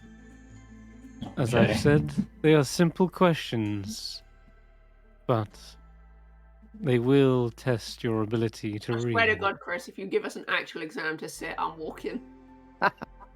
You turn the I'm paper not over, and fucking this I'm is not doing this. this is the first question. You see that, and you can whisper me your answers for this. God damn it, Chris. It's multiple choice, but it looks as though the words are completely nonsensical. And yeah, well, let's just see what you get, I guess. There's very easy questions, poor I assure Andy. you. Andy probably would be struggling, and yet you see, Andy, there's a puzzled look over everyone else's faces as well. And some of them are maybe turning the paper sideways or upside down. One of them holds it to the light and tries to look through the other side of the paper as if the words are in reverse. And so it is a relief to you, Andy, that you're not the only one struggling to actually physically read the test. But it does prove difficult somehow. Okay, is this a flipping the coin, Craig? What is this? Why are you flipping a coin, Craig? For Krag, because he definitely wouldn't think charisma because that's what he does, and he wouldn't think Okay. dexterity because he's good at dexterity. Sure. So therefore, he's not a wizard. For you, the audible exam, Mock says, "What ability do wizards use to casat tier slepels? Is it A, wisdom, B, Llyvelin, C, Cymhariza, or D, the dexterity?" So yeah, that he was him rolling a 50-50, whether it was the first or second. Uh-huh. So you put charisma? Is that what you're saying? Or you? In fact, he No, just no. guesses on all the exams, just fills in the boxes. No, he's Hmm. sort of like thrown out charisma and dexterity, and he's like rolled 50-50, whether it was wisdom or intelligence. Lieutenant. So for All now, right, so he's put. he's going with B He's going with B. All right. because he rolled a Okay. 2. So I think everyone succeeds except for Andy there. I'm kind of like going off what she kind of like tries to figure out. Okay. She's not a wizard herself. All right. And of course, with her inability to read so much, she might see the word and think, "Oh, actually, that one looks familiar." But the right answer probably looked a little bit too complicated, so she probably didn't understand what it was. Yeah. Okay, well, this next question might be even trickier still. And I guess Mox has to say, what sockhole? What sockhole of Miajk can Matilunpului magic le egner to produce a desert effect? I'm not going to do the rest. You get the idea. But yeah, A, Eubgerantin. B. Turansmutatin. C. Kunjuratin. Or D. Eovocatin. That's the question. Hmm. He thinks you Oh. Okay. Kunjuratin is how you bring the fire to exist. Yep. That's correct. Getting wrong. Oh god. Okay. So I'm gonna roll for every single one of these for you Krag. can just roll every single time. It's just literally just guessing. It's either That's fair. that or I roll an intelligence check on every single roll. Hmm. You could do that, honestly, if you wanted. But I think you can read what it's saying, and at least Llyvelin would be able to answer correct. So okay. So Circles Andy all. circles all of them. Oh no. Because she's like, I can't read this. Hmm. Okay. So a few of you getting it incorrect, surprisingly. You- Does Llyvelin see Andy dressing?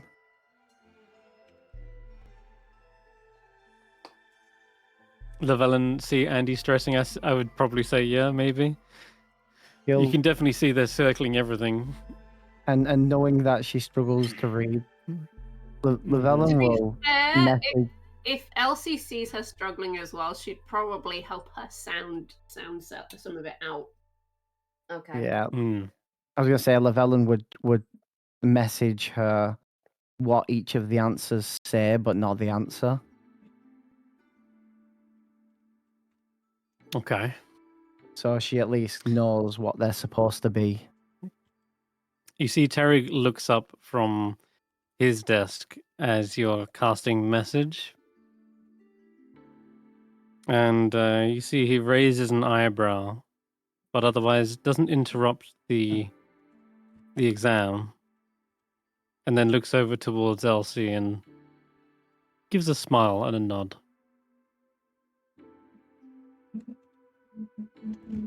Okay. Next. You can S, D, and in some cases C.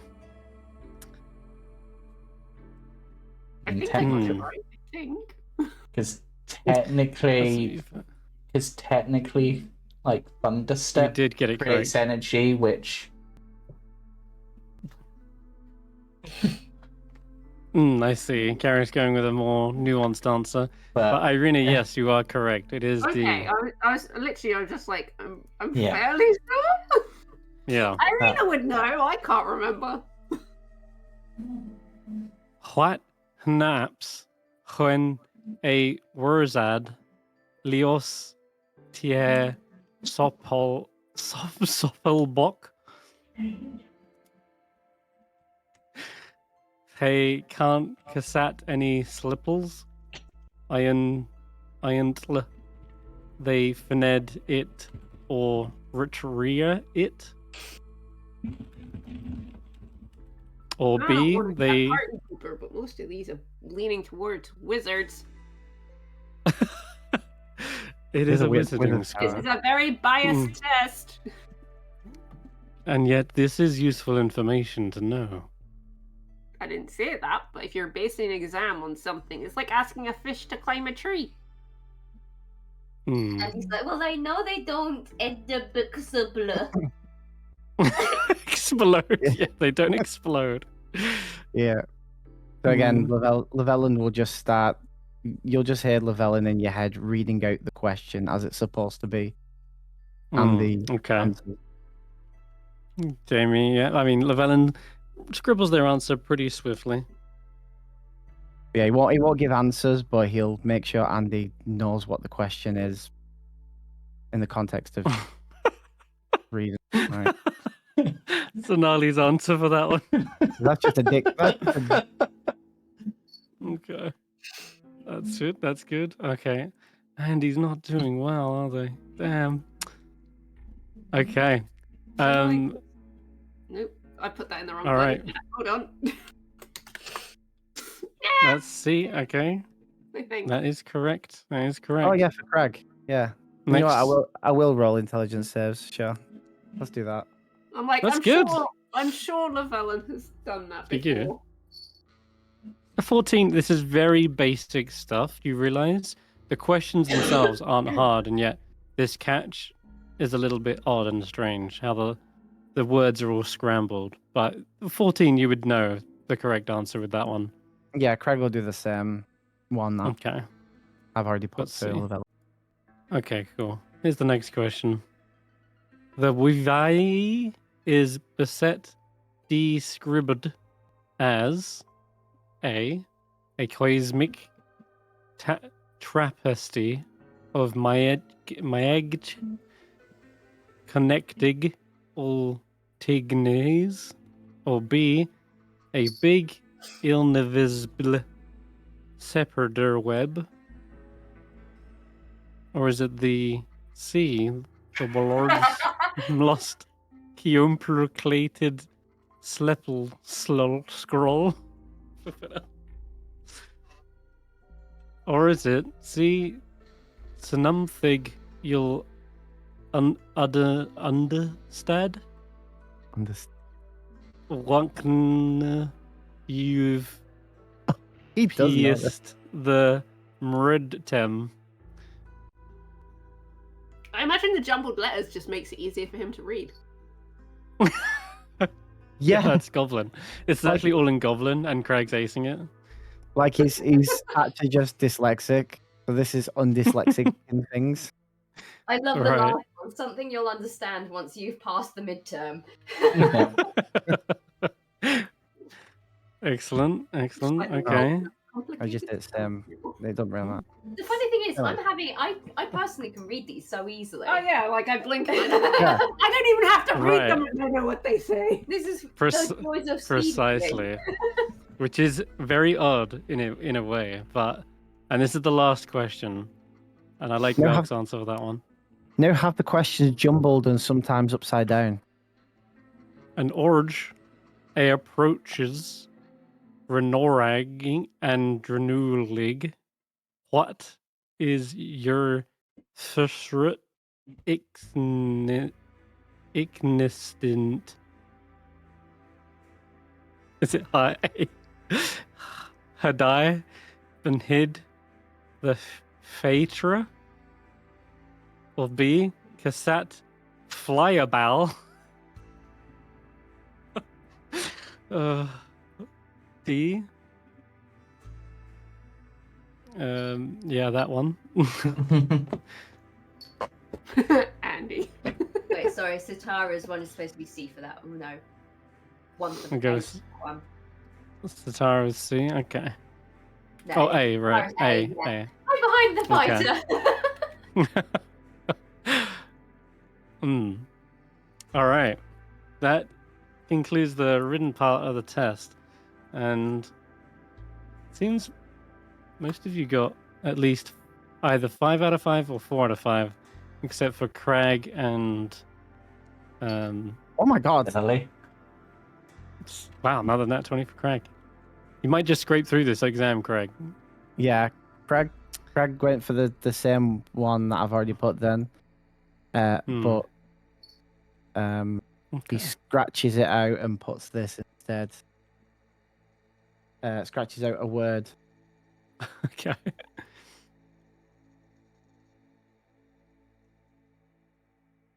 Mox comes around and collects your papers. He puts that instead. Lightning bolt instead of fireball. Okay, cool, sure. Right, Mox returns back to the lectern and begins to tally up the scores real quick and says, Krag, you I'm may ju- take a seat. I'm just going to ask the question because it's the one word I can't read. What is the last word in the fireball one meant to say? Components. Metaphysics. Components? Oh, No, it's C. No, in oh, B. no, indoors. Indoors. Ah, indoors. I was like, Earn dues. Oh, sorry, indoors. Does that change Krag's answer? No. Even though you're indoors? You're still going to cast fireball? Krag would Or still- lightning bolt in this case? Okay. Now, Krag would still. I love I how take a seat, based on that, Krag. Karius and Krag had the same answer, B, but lightning bolt instead. Something like that. Yeah, that is funny. That's actually hilarious. You both whispered that. Look, I'll show you your answers. Both lightning bolts. Dear. Funny. You haven't been. Mox is like, it's impossible that you copied each other's answers. You're like furthest away from the classroom from each other. With a silent wall in front of it. Krag, you may take a seat. Go ahead. Oh, okay, yeah. Oh, he drops the Okay. silent spell. Krag, sit down. There we go. That was so stressful. The answer, the It's questions weird that they wrote that in themselves- common. Well, spoken in common, yeah, I guess. Oh, spoken in common. For you. They say, it seems these tests have revealed a few answers about yourself that we had questions for. The test itself was not meant to be too difficult, but it does highlight something that you will need to practice. These words are all jumbled, and yet you read them with relative ease. In fact, for some of you, it didn't even slow you down. And they seem to eye across maybe Eirina and Llyvelin at the back of the room. Oh, and Karius, Kesh'an, I can already probably tell you he's probably not done well on this one. Let's give him a save. Oh wait, that's a saving throw. No, that's not a check. It should be 10. I was gonna say, you could which probably read it all with ease. Yeah, Oh, yeah. it's just not knowing the actual answers. Mm-hmm. Surprisingly, a strange phenomenon is that our minds are able to adapt and read certain phrases and words even if the letters are all jumbled. This is especially useful for when reading certain spell scrolls or spell books that have been placed under a wizard's cipher. For those who do not need such spell books, it is still a method in which you will learn is how fundamentally the weave works. It is indeed a grand tapestry that needs unwinding, untangling, and then fitted to make your own use. They look back through the answers. Most of you seem to understand that is how it works. But I can see the appeal, Elsie, in how you would think it was a spider web. We see the weave differently. Everyone taps into it in their own unique way. Wizards will see it as a tapestry, but for you, Elsie, as a druid, it may very well be a ley line of webs and lattice work. Scroll back through some other interesting answers here. Some schools of magic bleed into others, as most people identified evocation as the manipulation of energy. Evocation can form as a basis for many different types of spells. In fact, some spells can then lead to evocation itself. The schools are not strict one and all, and it is easy to understand that there are no things you can put into firm boxes. Eventually, some lines begin to blur. This will be especially useful to know when beginning to learn chronomancy, as it too can often be a mixture of divination, transmutation, and evocation. Know that there are no hard lines in magic, and that mastery over an abundance of schools will lead to a more flexible spellcasting. and a better understanding of the weave in general. And let's see what else. And Eirina, this is all kind of almost contradictory to what you may have learned back in school, in that there are like separate schools of magic and that everything neatly fits into a box and it's all very organized. But what you're learning here is somewhat of a contradiction. Yeah, I think for the most part, yes, that's very true, which is why she never learned very well in the classroom and failed all her exams. But I think when Sarkadius took her on, and then especially when Malone took her on, the sort of the way of thinking here makes sense because she'd learned from Terrig.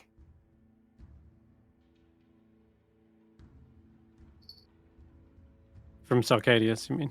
Or No, Malone had learned from Terrig. oh, Malone, sorry, because Malone had learned from Terrig. So when Irina sort of went from Sarkadius's tutelage to Malone's for that period of time, she probably had a little bit more of that flexibility, which is where she grew a little bit stronger in her own abilities. All right, absolutely. And you were absolutely told there was a hard line, and that was if ever magic crossed over into chronomancy. That was completely banned, outlawed, only ever spoken about in hushed whispers. And yet, you remember plenty of wizards mastering the spells of haste and slow. They were used all the time. Fantastically popular spells, and yet, well, they came under the banner of transmutation. No, that's not chronomancy by any means. And yet, isn't that something to do with slowing down time and speeding it up? It's what Mox is trying to say is that it's all a very adaptable and blurred lines. I imagine the way they explained it when, like, within sort of like the library and everything, it's a case of no, it's not affecting time; it's affecting the person. Yeah. So it's they're affecting the who, not the when, which is why they think they can get away with it. Or metabolism or something. Yeah. Would that changing be the body? Would that be similar to like thinking the fly spell wasn't actually transmutation, but a controlling of gravity magic? Possibly, yeah. Maybe dunamancy. And that's the interesting thing is people tap into magic in different ways. And that's what Mox was alluding to with what is the weave? And clearly Elsie sees it in a different way to everyone else. And they probably feel it differently as well. And the same would be for sorcerers too. Nonetheless, I think what else was there an interesting thing to explore here? Let me see. Oh, yes. And the question about the ogre. There are clearly different solutions to a singular problem. This one is quite telling. Some of you have a much more volatile outlook on situations. This will help us identify who needs help tempering those emotions. Controlling magic will require a calm and patient mind, especially as we delve into chronomancy, as some of those spells can take the longest to cast. And what else was funny? I know for Llyvelin, he put his answer with great sigh because it was like, this is probably what they mean, but it's not what he thinks is right. It's like, oh, really? Is this what they think wizards do? I want to get this right. I'm. If that's what they think wizards do, then this is the right answer. Yeah. Which is why I added stuff after. As for the first question, the answer was intelligence. I believe most of you got that correct, but for those that didn't, it might be easy to understand that some casters do use different powers of the mind, different areas. And what you might expect typically from one caster is wildly different from for another. But typically most wizards use intelligence. And yet we believe we have not understood everything there is to know about magic. There may be a way in which some wizards use their wisdom or charisma, in fact, to cast spells. We're never ruling out anything. As such, it is good to keep an open mind on that subject as well. Never assume that one thing is the way it is and will always stay that way. There are new subclasses that come out all the time. Maybe one day we'll see a charisma wizard, who knows? For now, though, Charismatic wizard. that would be crazy. I mean, all right. imagine if it was a strength-based. Good Lord, That'd be muscle weird. wizard, yeah. Yeah. We didn't see that recently. All right. I think that concludes that little written exam. The next part of the exam is creating a scroll. This is a much more practical part, and yet it will either require some written work or some other method in which to do it. The scroll in which you are attempting to cast, he goes over to the whiteboard, begins chalking onto the whiteboard. It is a spell known as Draw Midge's Instant Summons. Has anyone else heard of this spell before now? Raise your hand. I have out of character. You can roll an Arcana check if you want. Llyvelin. DC 16. That's a success. Both Melk and Llyvelin. Okay. That's It is. Krag. I can show you the full spell. No. Melk said, gosh darn it, that's what the damn sapphire was for. Correct. Draw Midge's Instant Summon uses a sapphire, typically worth 1,000 gold pieces, but we have casted so many times here that we have learned to be more efficient with the spell. What it allows you to do is connect with a particular item and then conjure that item at a later date from anywhere, regardless of planar interference. This will become key, as you will soon realize this can be used as an anchor. Learning this spell is paramount to your work here. As you delve into chronomancy, the wilder, more unstable magics do have potential of casting you forwards or backwards in time. When that happens, it is important to find your way back. This spell will serve as one component for that. Has anyone got any ideas as to how that would work?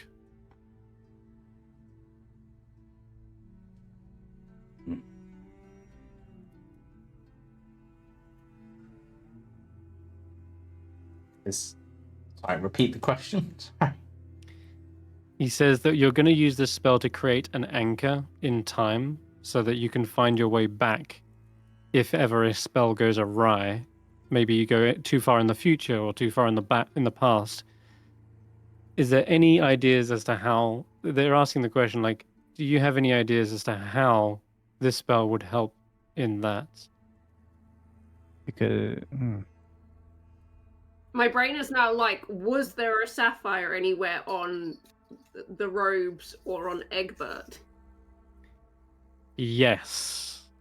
Up till now, you may have not realized it, His eyes. but Egbert's eyes Amazing. are absolutely encrusted with sapphires. You just see me get up, grab like Kesh'an by the lapels, and be like, "Where the hell is Egbert?" There they are. Wait, So there's a I little thought- bit of I blue in thought the there. anchor was the cloak. Well, Apparently this is not. what I've been saying online. It could have been Egbert.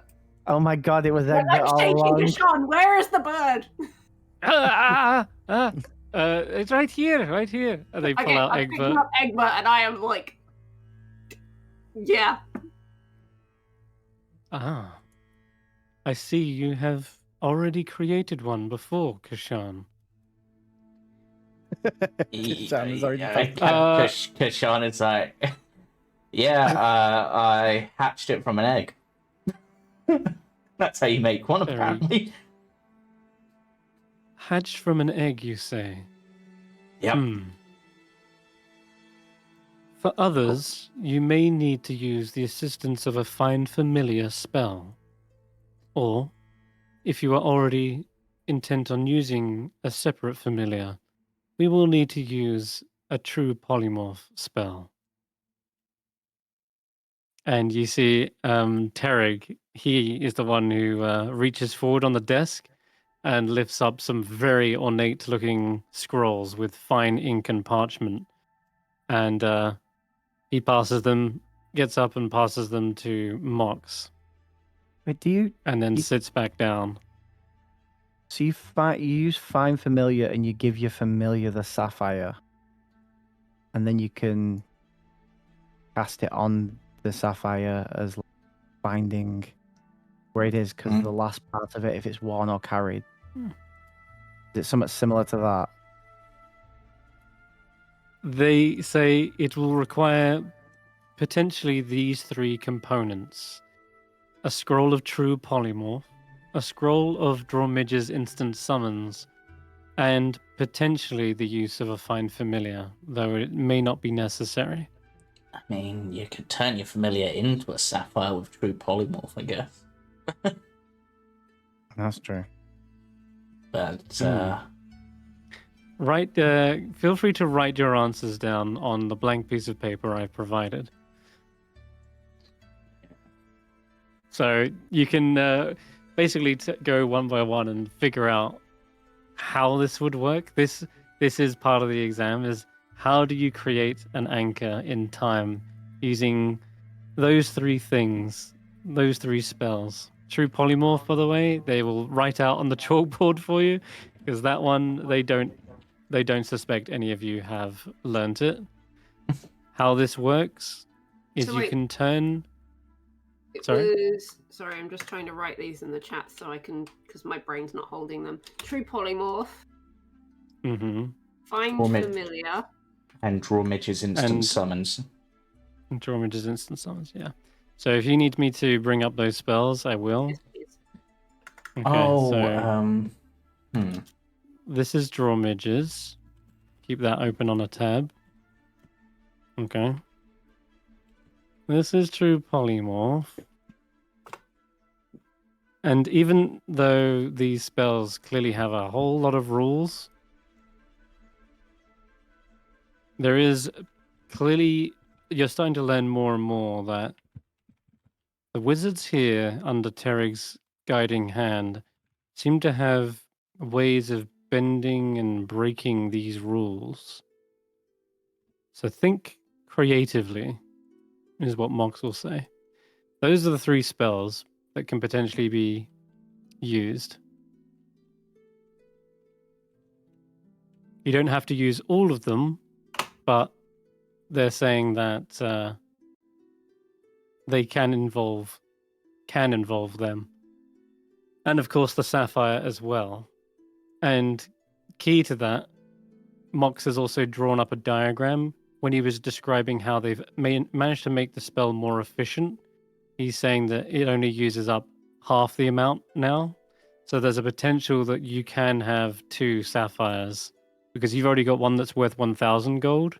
And he's saying the spell can actually use just one 500 gold piece sapphire. Are we whispering this, or are we Basically- just putting it in chat? No, I'll go one by one, and I'll have you voice it. But then that gives you the idea that you can potentially cast Draw Midges twice during this. And There's enough true polymorph scrolls there, by the way, on that table that look like there's potentially multiple castings of that as well. So there's no limit to how many times you can cast that necessarily for this to work. So it doesn't have to be one use of it.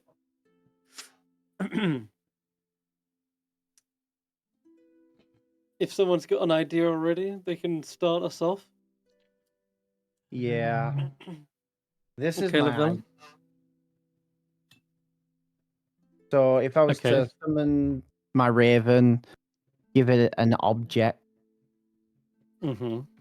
through polymorph it into, say, a chair, it's still Which, classed the as raven or the the object? raven.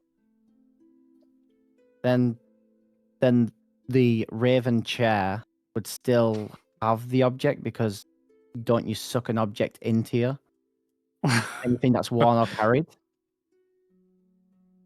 And then if you were to use draw images on, say, that pen that the raven chair was carrying, you would then know its location because it's a worn object. Okay. That's my thoughts on it. All right. So you would turn something into an Interesting. object that was carrying something and then use draw images on that object it was carrying. And you'd always know its location.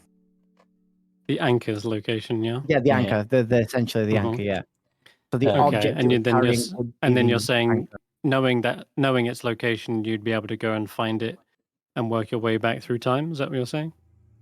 Sort of, yeah. It would be like maybe like a GPS. Like I a don't know. compass. Okay. Like a Yeah, compass, like a yeah. compass or Like a compass. Got it. Like Okay. what Llyvelin has.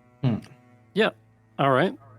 I won't yes or no that or confirm or deny that Yeah. answer or anything. Uh, What is your idea, James? well, Melk's idea specifically. Well, Okay, I Melk. don't particularly like the idea, but I suppose if you had a familiar, you've kind of got that psychic bond with them. So if you polymorphed them and made them the object for the sapphire, then you've got that kind of constant connection, even if it is an object, I guess. So that could work as an anchor for space. Not quite sure on the time. Didn't know familiars could travel through time, but maybe that kind of extra planar stuff, and that's weird timey-wimey bullshit. Yeah. Indeed. And he says, timey-wimey bullshit. This is why it is good to draw on many perspectives so as to gain a better understanding. Creative Yeah. minds may even come up with a more efficient solution than what we already have. But yeah, he's probably asking Krag to speak his aloud, probably. He will ask him to do that in the silenced area. Maybe Andy as well, since this is quite a lot of writing. Rather than just circling something, you actually have to kind of explain and describe an idea, so... Oh no. Oh no.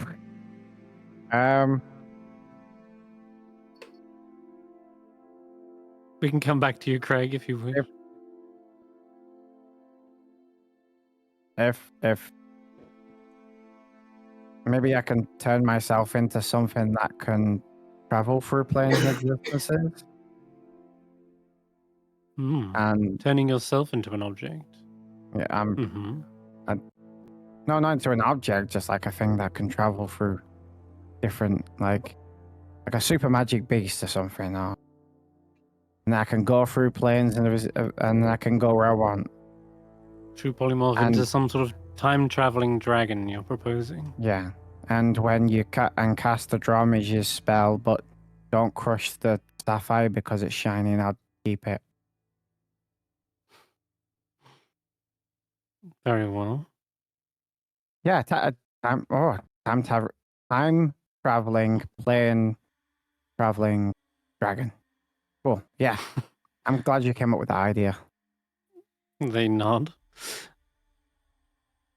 How about you, Eirina? Have you come up with any wacky out-of-the-box idea here? Yes and no. Eirina could probably do this, like, eventually. Yeah. Just because she's got all the materials, more or less. Okay.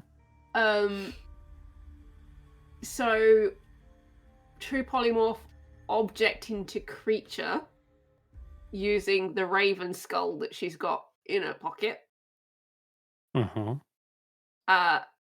The taking a leaf out of Malone's book using the sapphires, much like she's done in the same way that Egbert. So she's essentially following the construction that Malone has used.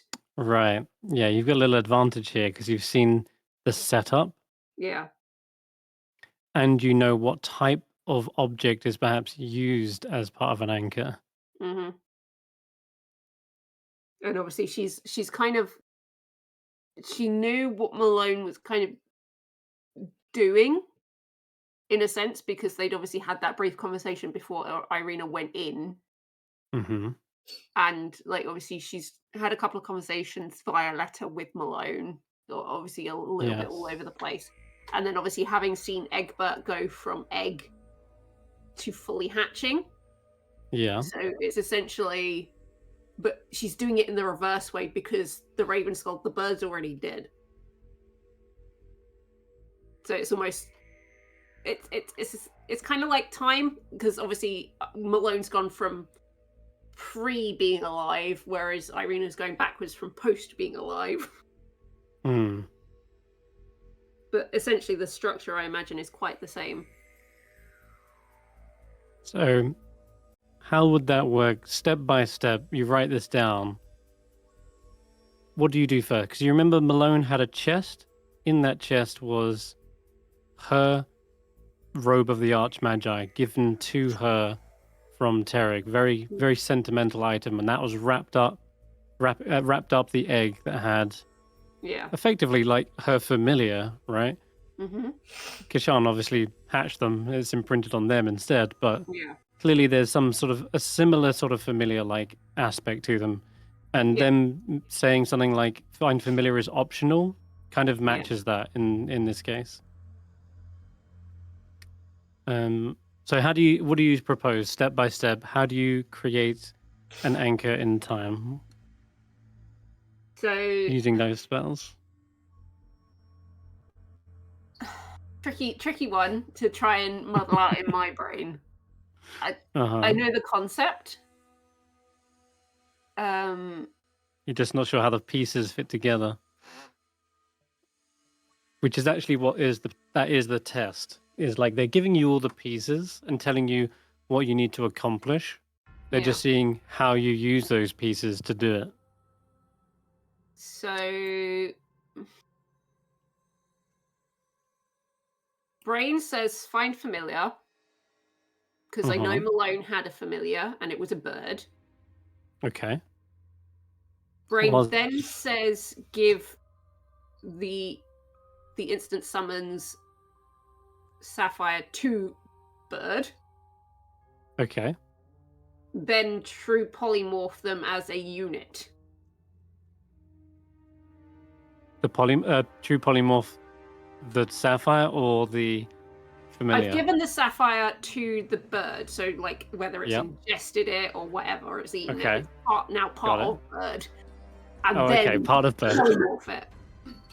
And then turn it into a Sapphire familiar of sorts. So essentially the Sapphire is then contained within the familiar, and then as an extra level of protection, it's polymorphed into, let's say, a key.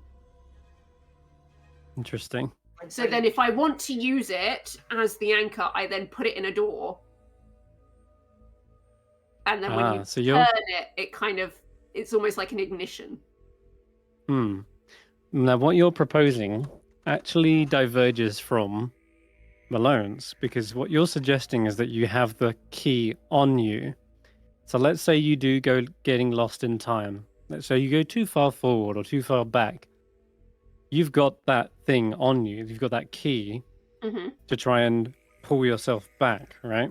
And it's at that point when you kind of finish writing and put down your pen is that something clicks and you're like, hang on, but Malone left her chest behind with Egbert and with her anchor. She didn't take it with her. Yeah, but I have But- 2 sapphires, right? So I could also essentially do the reverse, or do the same thing but just leave one behind. The reverse. Then both keys are connected. Hmm. So who's casting this summon? You're casting it twice? Well, you said I could break the sapphire in Yep. half. So essentially, I could do it twice. Yeah. Let's say you've got 2, yeah. So you summon... So what are you summoning? The... Because when you cast draw midges, you're connecting it to an object so that you can summon that object later. Mm-hmm. Yeah, so the key, right? Okay. But you said the key was on your person already, right? I never said that. You said that. Okay, where's the key then? Is that The- somewhere else? The key could be anywhere. Okay, I can summon it. sure. Why not keep it on your person, though?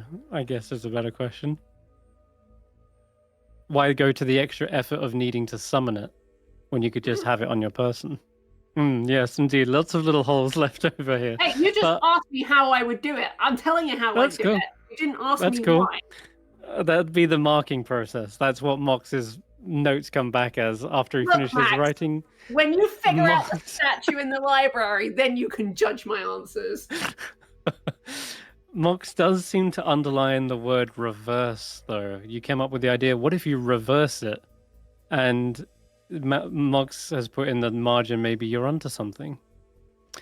Okay, and then lastly, Andy or even Satara, are they making any sense of all of this? Is this going... Have you got any ideas? So I imagine Andy's just sat there like, what the heck? You know, she's got these, like, been given, like, this whole spiel, and she's just like, well, polymorphing would be fun. You know, having a familiar, that would be fun. Satara's already got her nose buried in a book. She doesn't care anymore. Yeah. Hmm. She's literally found a book and found it interesting. She's just pulled it over and she started reading. But yeah, I think this is almost just that. Andy kind of like gets the idea of it, but putting them together for her is a little bit much. Hmm. So Okay. she's a thief. The moment she sees that to do the instant summons, you have to break a diamond. She's like, oh no. Break us out. Yeah, okay. Yeah, she's like, no. You keep it as a whole, and you sell it. Hmm. You don't break it. No, it's shiny and you keep it. Mox says, you have a fascination with jewels and shiny things, don't you? They are precious to you, are they not? To me, no. No. They're only precious to me if I can make money from them. So what is precious to you, Andy? Connection. People. My friends and my family. That is precious. Do you have anything that... Do you have any token or trinket that represents this connection or reminds you of those people? She holds up her violin. She's like, Hmm. this has told all my stories and my people's stories. Through the And I songs bet... I say and the dances I dance with them. And I bet there is no other violin like it in the world. No, not at all. Mox lets out a rare small smile and says, you have a deeper understanding of what this anchor needs to be than anyone else. Really? Yes. The anchor needs to be something no other can replicate. It needs to be a unique thing that is summoned, only tied to you and your connection to the time in which you exist. Something that draws you back. Something you cannot imagine yourself without. She's just like still stood Like there when you holding her. explain it like that. She stood there holding her violin up, and then she looking at them, and she's like, "I'm a genius." Like, why say didn't this- you say that in the first place? So- That would have made so much more sense. So it's no wonder that Sitara doesn't understand. She's completely lost interest because she doesn't have those kinds of connections. Indeed. There is some interesting ideas being thrown. A reversal. The use of true polymorph to transform either yourself into something or something into a creature. They are all interchangeable. We have devised a few methods. Some have proven more effective than others. But for each of you, I imagine you will probably use a unique item. In that regard, each of you will be casting it in your own unique way. But we have several solutions. You will need to be able to cast this spell in order to do it. That'll be the next part of the test. Teaching you how to create a scroll that you can read or activate, whether it be through written or through some sort of primal carving, or perhaps even music. And they turn to the chalkboard, and Terry kind of stands up.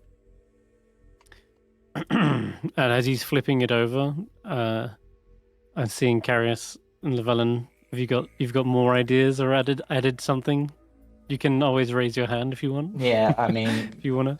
yeah, I mean, Karius isn't fully sure why true polymorph is needed, except if you can turn anything into something. I suppose you could turn it into like an adamantine statue of yourself that's like gonna last the test of time. Right. And the main reason you want the familiar is purely so basically it's with someone you can like absolutely 100% trust, because they're like a summoned creature that's bound to you. And Correct. Yeah. And that will obey you. and And crushing Yeah. and crushing the sapphire, I'm guessing, because it says you know roughly where the creature is. I'm guessing it also lets you know when the creature is. Right. And- That is a astute observation. Yeah, Okay. and if you can true polymorph something into an object, then that's safe to say that if you were to use your familiar, you come back, true polymorph it back into your familiar after you've brought yourself back in to you. Right. I mean, True. you could also potentially use the true polymorph if you had multiple casts of it to turn your familiar into something hardier, because obviously Yes. most familiars are going to get flattened by like a fly swatter. But if you turned your Precisely. little familiar into like a Tarask, like who's going to take Sapphire? I don't know what the Wow. limits Yeah. are on true polymorph, but that was the first monster that There popped in are- mind. There are no limits, are there? It's ridiculous, that spell. But you're right. You're thinking along the right lines in no, but it how has you to would be want equal to. to or less than the target. Aww. Exactly. So you are thinking along the right lines of like something that would stand the test of time, something that would, and you thought of something you would trust with Find Familiar. If you see True Polymorph, it also says that it is friendly to you and your allies, and the object obeys you. It says the creature's blah, blah, blah, there's no memory of its time spent. But basically, it's your ally. It's trustworthy, and yes, it obeys your commands just like a Find Familiar would. It's In that Mm. cause, just thinking like, would Find Steed also work for the same sort of reasons? potentially. Okay, so I'll reveal how this might work. I was actually mostly interested in hearing any of your solutions, and you're coming up with some interesting ideas. But here's Before you- here's before something you I can- came up with. Yeah. But you continue. Krag has stopped listening at this point because he's put his staff underneath him because it's his also Mhm. his broom, and he's flying back and forth, imagining he's this time traveling dragon. You just Perfect, see alright. Andy just sees Krag whiz past her and then back and forth. Okay. Like that's his plan. That's his whole plan. He's now going to turn into a time traveling, plane traveling dragon. Krag has a theme tune now. So Tara, book down. This And you will need to pay slowly attention puts for. it down, and she has this pleading look on her face. I will explain. Actually, I think Tarek was about to. Yeah, okay, so Tarek says, The first solution we came up with requires the sapphire for this the spell scroll of instant summons. So we will need to make a spell scroll with this and 2 castings of true polymorph. Llyvelin, you mentioned something about an item merging with a creature. Well, that is Yes. also potentially one aspect of it. Firstly, you cast true polymorph on the sapphire, Oh. turning it into a creature, as demonstrated here on the whiteboard. Yes. See him? So we make a creature. Then we spend several years teaching the sapphire the arcane until they have gained proficiency with it. You what? Then, after a few decades, they will be powerful enough to be able to cast 6th level spells, in which case they will be able to guaranteed to be able to cast Draw Midge's instant summons without any risk. Finally, we give the scroll of instant summons to them, so that they can cast it. Then, you cast Draw Midge's instant summons yourself on an item or a chest. Let's say you've got a container, and you place in it your most sentimental item. This could be a violin, a set of robes, anything that is tied directly to you, an item that is unique to your being, personality. You place that within the chest, as well as your summoned creature that you've spent several decades teaching. Then, when you have traveled out into time, if you ever get lost, you can cast Draw Midge's instant summons on the chest. That will make that vanish, at which point that is the cue for your sapphire creature to summon you back. And to do that, you use another true polymorph spell on yourself to turn yourself into the exact same object that is your anchor.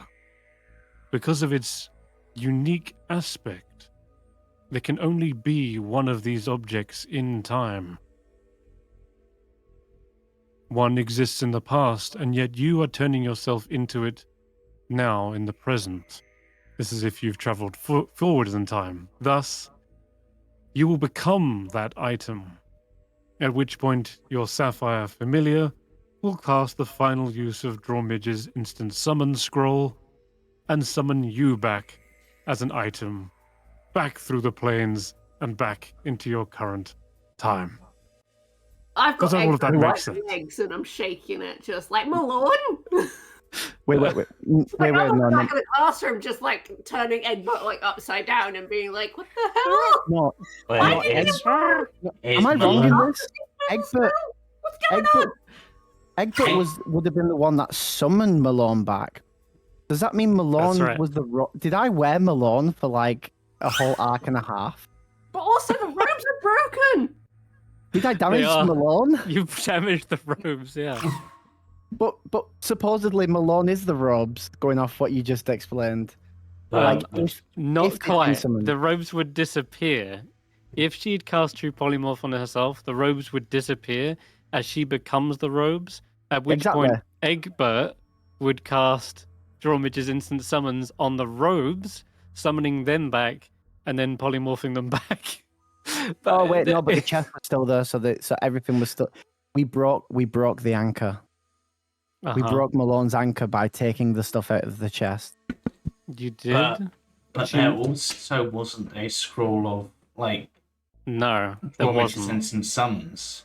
So Unless of course Egbert Knows it. is a 6th level spellcaster who already That's has why proficiency in I'm taking Arcana. Egbert. I'm like, They are suddenly pecking at you and getting flustered. I'm glad I Raklo didn't. comes and swats. flustered. Like, Raklo comes you and swats your haven't done it hand. all along. I'm glad we worked that out because I did not want to have worn a person for an arc and a half. No, she isn't the rose by this count.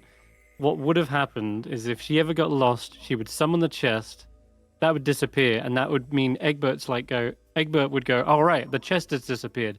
That must mean they need help. I'm going to cast Drawmages and summon them as the robes disappear, and then they become the robes. They get summoned back as the robes, effectively.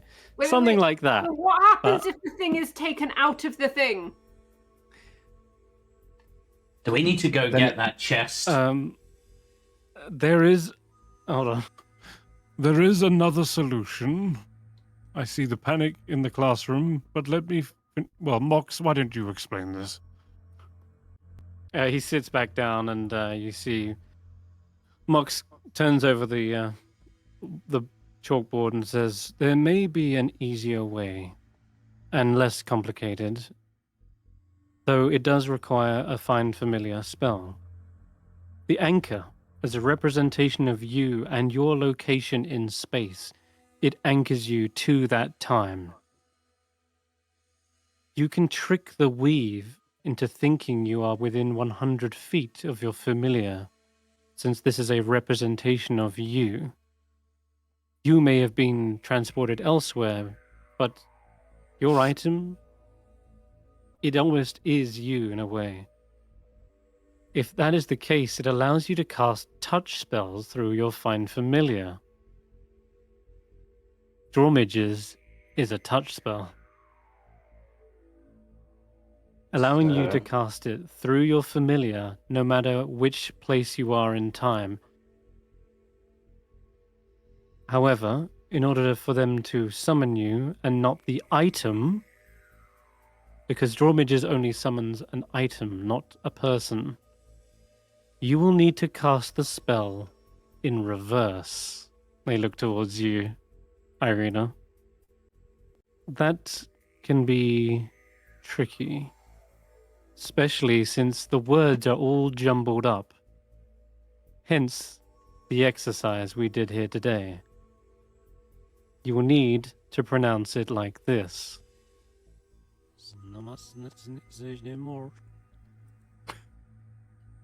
Did you hear any of that? If not, I'll Yeah. just play it again. No. Okay, here you go.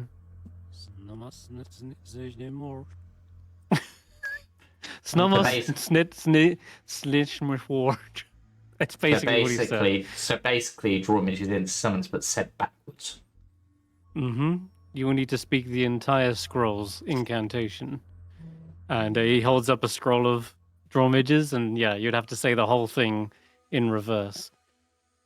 As is with the weave, your intention is more heard than the specific words. In the same way, you were able to read the words on the page, even though they clearly were not correct. The weave will interpret your will in much the same way. If you wish to cast it, if you will it hard enough, you can reverse the spell so that instead of summoning the item to you, you summon yourself to the item. In which case, it truly does become an anchor. This is only possible and achieved through chronomancy, as we use time as we're casting the spell and reverse time as we're casting it. This allows you to summon yourself to your anchor through the use of your familiar. So would good practice for doing that be, for example, the magic circle spell? Because that's got like a normal and inverted version. You mean like teleportation circle? Well, no, like so part of this is learning how to cast this spell backwards, essentially, and the only spell I can think of which has a reversed version of the spell is Magic Circle, because you can either cast it so it's facing outwards or inwards, and that basically inverts the effect. That is a good suggestion, Karius. Each of you will have to find your own method in which to achieve this, and if that line of thinking helps, we can certainly aid you in teaching that method. So yeah, whichever way kind of helps you effectively. But around the room, you will find parchment, ink, as well as crystals and stone, bark if you need it, to be able to begin crafting this scroll. We will aid you in this, but as Terig's first solution suggested, it may take some time. So we can create an anchor that we can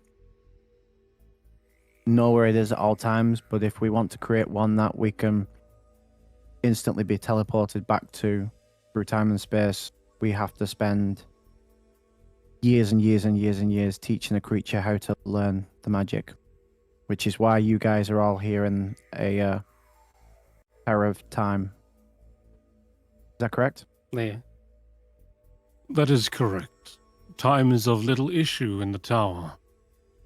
Years trickle by like grains in the hourglass. Can I learn the spell first before I make a scroll of it? Or can I make a scroll of it and then learn it first? Yeah, Mox will hand you a scroll of Drawmidges. If you wish to learn it, the scroll is here. And I will spend 5 hours learning it. Is it 5 hours? 5 hours, yeah. No, 6, I think. Or is it half an hour per? No, I think it is. No, 6 hours. An hour per, isn't it? Yeah, unless it's your so school. 6 hours. Yeah, I'll spend, if times of no consequence. Or is that still a thing? With some of the change we've made is. It is. Still... No, it's 6 hours. Yeah. And yeah, unless it's necromancy. Yeah. So yeah, when Terig mentions that it would take like decades to rear your familiar or a living creature that will always obey you to learn Arcana and teach it 6th level spells, you realize how long Terig expects you to be in the tower. It's like for the long haul, effectively. However, Mox's solution sounds more efficient, albeit trickier to pull off in that you need to learn some chronomancy to be able to do it. So, if we did use Terig's method, when you say that we've got a week of downtime, is that like 7 years? Effectively, yes. And you realize that what starting here is not just, it's not a crash course on chronomancy. You realize Terig is taking on students to be apprentices to teach them for years and years to come. Eirina, how many years were you in the academy for? Like, your whole teenage life, I suppose, right? Yeah. That seems to be what Terig is proposing, right? Oh man, I don't want I have to go through school all over again. Bad enough I wasn't finished the first time round. Yeah. And I guess the Shattered Oh. City will always be there. It's true. This is what's known as the hyperbolic time chamber from Dragon Ball Z? Oh, Yeah, God. yeah. It's effectively that. It's a time chamber where outside time doesn't move, and you can get all the training in that you need. And then when you step out, when you step This is out, the you'll be regular- ready. This is like the regular capsule, isn't it? This. Nope. This is the capsule version, and Krag presses the red button, which makes everyone crush to the floor. That said, Krag's solution, as wild and extreme as it is, absolutely, why not? Why wouldn't it work? Transform yourself into a time-traveling creature with true polymorph and just travel back in time. You don't need a time machine. You are a cosmic traveling being. I would- Time dragons do exist, apparently. Right. I was genuinely bullshitting with that answer just because I No, thought it was crazy enough to be Krag. It is crazy Krag. He's done it again. I think that would work so long as you are of power. If you're powerful enough to turn into something like that, because true polymorph has its limitations, right? It has to be a challenge rating equal to or less than your level. So Krag would need to get really powerful to be able to turn into something like that. But it's not impossible. True polymorph into a time traveling dragon and then just whoop back yourself works. But yeah, he'd probably be like something like level 20 or something. So he's got his work cut out for him. I mean, he could become level 20 before he leaves the tower. Yeah, potentially. Question. Although, Yes. If I learn something, does Candlewick technically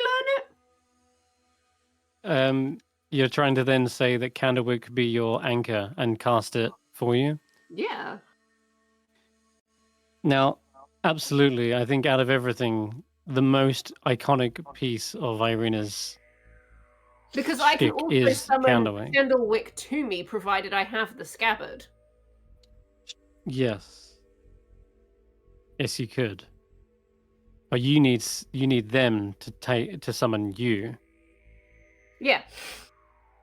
what about The my thing which the part that makes this a little bit tricky is that in order to travel back forwards and backwards in time, you are giving up something probably very powerful and key to you. So you're going out there kind of handicapped, right? As was Malone. She left behind But this is her it. I robe of trust the Candlewick Archmage. with my life. I would leave him behind if I knew I could trust him with that. Okay. Which I know I can.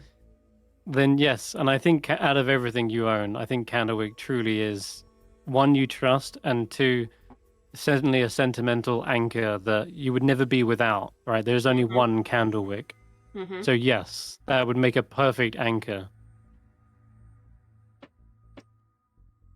Violin for Andy. We're talking the one and only. What's it called? I know your violin's got a name. Raheem? Or no, that's the name of your father. Raheem is your dad. Dad. It's Raheem's So, violin originally. It's Raheem's violin, sure. Yeah. So essentially, she's thinking, "What? I just need to write a song of time." But basically, Yeah. said song into the violin, however Yes. it was managed before. Exactly. It was done before. You can do it again. Yeah.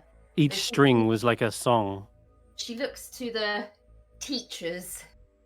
Mm-hmm. And she's just kind of like, I can't write a song in a room like this. I'm sorry.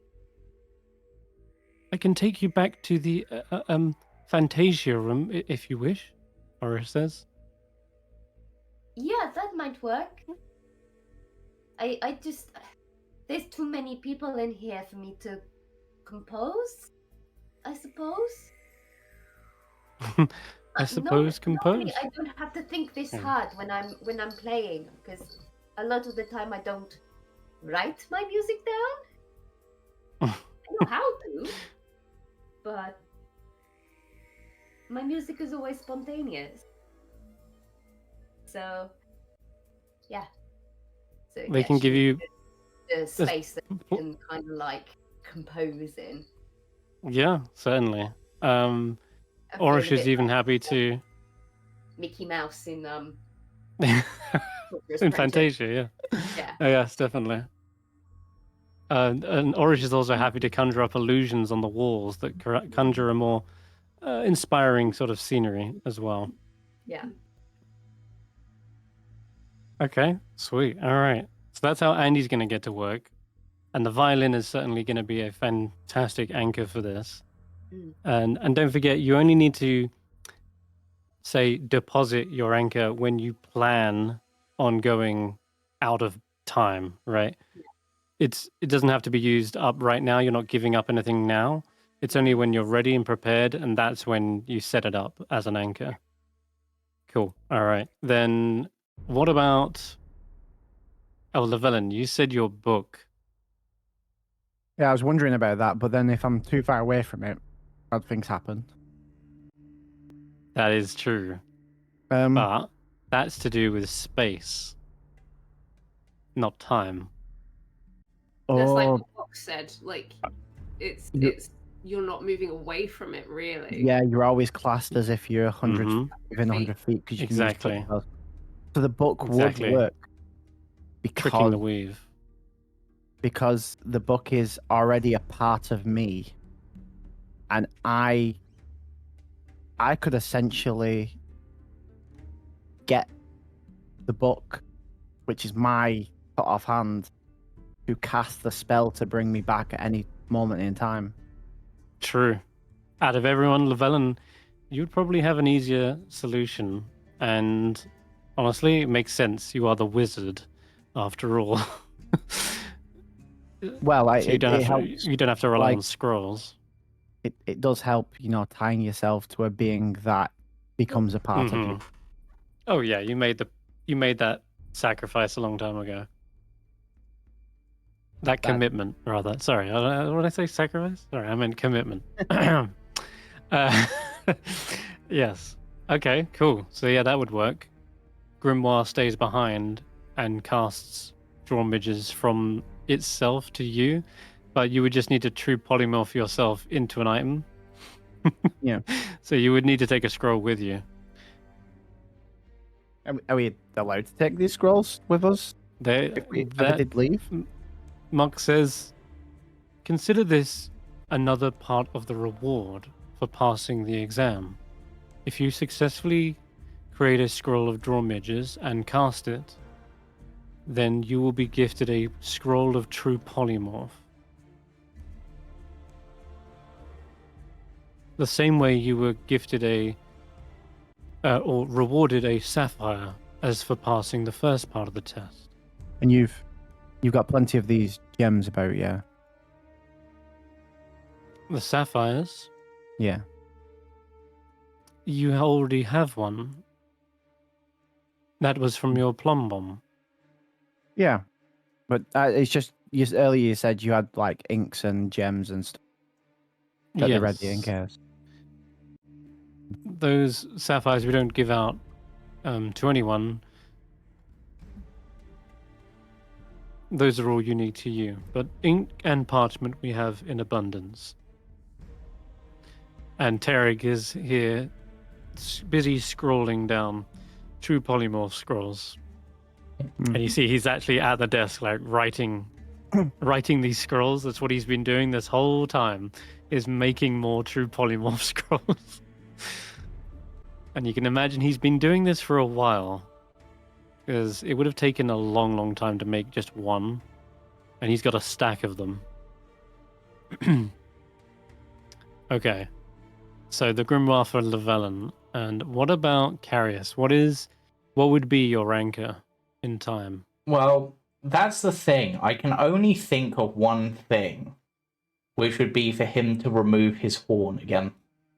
And use the horn as his anchor, because he doesn't have, like, like, yes, he uses these items, like these weapons and stuff, but then he doesn't have anything so intricately tied to him like the others. Like But he swaps out the weapons quite often, doesn't he? Yeah, exactly. So, and like clothing and stuff, again, he swaps out. Like he changes. Like he doesn't have like the closest thing at the moment, which would probably be a connection, would probably be the thieves' tools that he's been lent by his sister, purely because that's a familial collection. But outside that, he doesn't really have anything. Like, he's not really the precious item type. Like, he'll use what's... Like, I mean, he's left half his weapons in his room this time. So he's just sort of like... You know... Okay. Yeah, I can't really think of anything that... Yeah, no, I honestly agree. It probably is one of the most identifiable things about Karius. That horn has a story behind it as well. It's not just a missing part of you. It's also, you were struck down by your god. You were telling a little bit of this to Llyvelin earlier. Or who was it? And in that case, it is a representation of who you are as a person. One who strives to outdo the gods and or impress them and show off. Yeah. Everything, all your actions are tied to those kind of stunts, and the missing horn is a reminder of those actions that you take throughout the world. It's a miracle you didn't lose the other one when when freeing the earth elemental. It's I think you're right. I think the horn that's now back needs to be readily snapped off again when you decide to go back in time or future time. I'm good at removing body parts if you need help. I think he's got the bone saw out ready. Karius is like, I think I know how to remove it. I'm literally imagining him using lightning bolt to knock it off again. Yeah. For Kesh'an, it's none other than the frozen flame. This is everything, and yet weirdly, the Dorvu's right over there on the other side of the classroom. Funnily enough, this is the same lamp that supposedly Ladorvu found enlightenment with, and the frozen flame would definitely be an anchor for him. As for how to use the familiar, that's funny because Egbert is both now Malone's and Kesh'an's in a weird way. Yeah, he matched it technically. He's Egbert. Yep. So they just serve as both Malone's and Kesh'an's, which is an interesting tie. You could use Taklo, Karius, but it would mean eventually leaving them behind as you venture out. Yeah. And the same would go for Llyvelin. They count as like they're familiar as well. I mean, the thing is, for Taklo, I think for Karius it wouldn't be so much like an issue like for Karius, but he just wouldn't want to leave Taklo alone for that long, purely for Taklo's sake. Yeah. Because Taklo's quite a sociable, friendly dragon. He gets on with everyone, so him being like isolated or somewhere safe like Egbert would be probably amount to torture unless I gave him like a giant pool of brandy bigger than like they can drink in like 1,000 years. Which is why the other potential of creating another one with True Polymorph could work. Yeah. Which is probably what Andy would need to do. And I'm going to say for Andy, Terry comes over and offers you a couple of True Polymorph scrolls. And each of them have kind of like a different depiction on them. Okay. You'll probably need a familiar. And these scrolls here will allow you to create one. There are the snake, the pearl python. She kind of like reaches around in her hood and pulls out a snake. We all have pets. Is this Is this pet able to understand and follow your orders? Can they cast spells? Well, no. But Hmm. I pretty much consider him my familiar because, I saved his life and he lives in my hood. I put my hand up. Is there a way of making a creature your familiar? That would require an awaken spell. One that I'm not so proficient in making. It's more of a druid thing. Or a bard. A bard? Andy? Well, there we go. We'll need to teach you something else then. Make the But snake I- familiar. Familiars can't die, per se. You could make it so the snake... You'd be able to bring the You- snake back. She's got the snake in her hands and she's like, how do you like the sound of that? Not being able to actually ever die. Oh my god. Sort of like, yeah, lap their tongue in and out. I have no idea what you're saying, but She just gives him a little scritch under the chin. All right. They look around the room.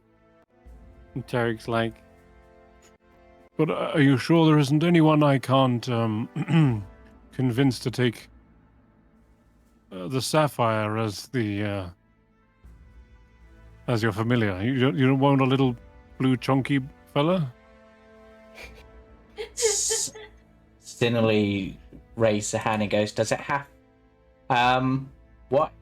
I've got other ones. Elsie's no. already making like a knitted sweater for hers. Yeah. Well- Sinali's just like, what if I break it? Well, that is the idea. Eventually, when you need to come back, the sapphire will have to pay the ultimate price. I can break it. But you gave it a face, that's not fair. I'm afraid that is the way this spell must work. Ooh. Now, some of us... Oh my god. Some of us may have things that must be done before we spend decades here. Is there something you need to achieve? Is it on a time crunch? Not, I guess, in a era of time, probably not a time crunch, but it would make us feel a lot less stressed and content if a certain thing was dealt with before. But So we could always make our way back here in the future if any of us wanted to. Does it You really need do to be that? done now? if we I think assure you, about you it, have all the time in the world. if we think about it, Llyvelin, these might be a good. If we can master this might be a good way of escape should we need it in case we get trapped where we want to go. As I would imagine it would probably work in a similar fashion. are you talking about the Shadow City, Gary? Mm-hmm. Funny Are that. you- Strange how all of this feeds directly into. Yes, you picked up on it. This is seeding some failsafe for getting in and out of the Shadow City. Yeah. Tarek doesn't know it yet. He's creating this so you've got a protection against time travel, but Karius is absolutely on the ball Plane with travel. it being maybe a practical use to get out. Yeah. You Because as you all know, once you enter the Shadow City, no one comes out. I look at the others like, are we okay with putting that on I mean, on like a standstill? I know the world outside this tower is at a standstill, but But If- we're also in the past. if we Yeah, if that's we so go confusing. if we go in and we're not ready, then we doom everyone. Okay, so We have the time to prepare and to go in stronger than we were before. Yeah. I think it's I get best to it. use Right. this time. I think Sh- I only got out by the scrape of my teeth, and Yeah. again, we still don't know where Malone is. If this is a way, maybe even to help find Malone and get her back here, Sure. that's maybe worth the effort too. I'm hearing what you're all saying. Shattered City is a 20th level dungeon, and we should all level up to 20 first before we go in. Essentially, yeah. I mean, even a couple, Hyperbolic time chamber. even a couple of extra levels would probably be a major boon. Or just learning some of these new versions of spells, or creating some of our own spells. I actually have a couple of ideas for those. I am, if nothing else, good at buying time. How much does it cost? I was just about to say the same thing. 1,000 gold piece diamond. No, sapphire. Sorry. Sinali? Hold on. What would you like, young lady? I have Dragonling, Murdrig, or Axolotl. They think about it. They consider it. Or this chunky one here. They look at them carefully. Is and Pokemon there? in their mind, they're looking at which would be the most fun to break.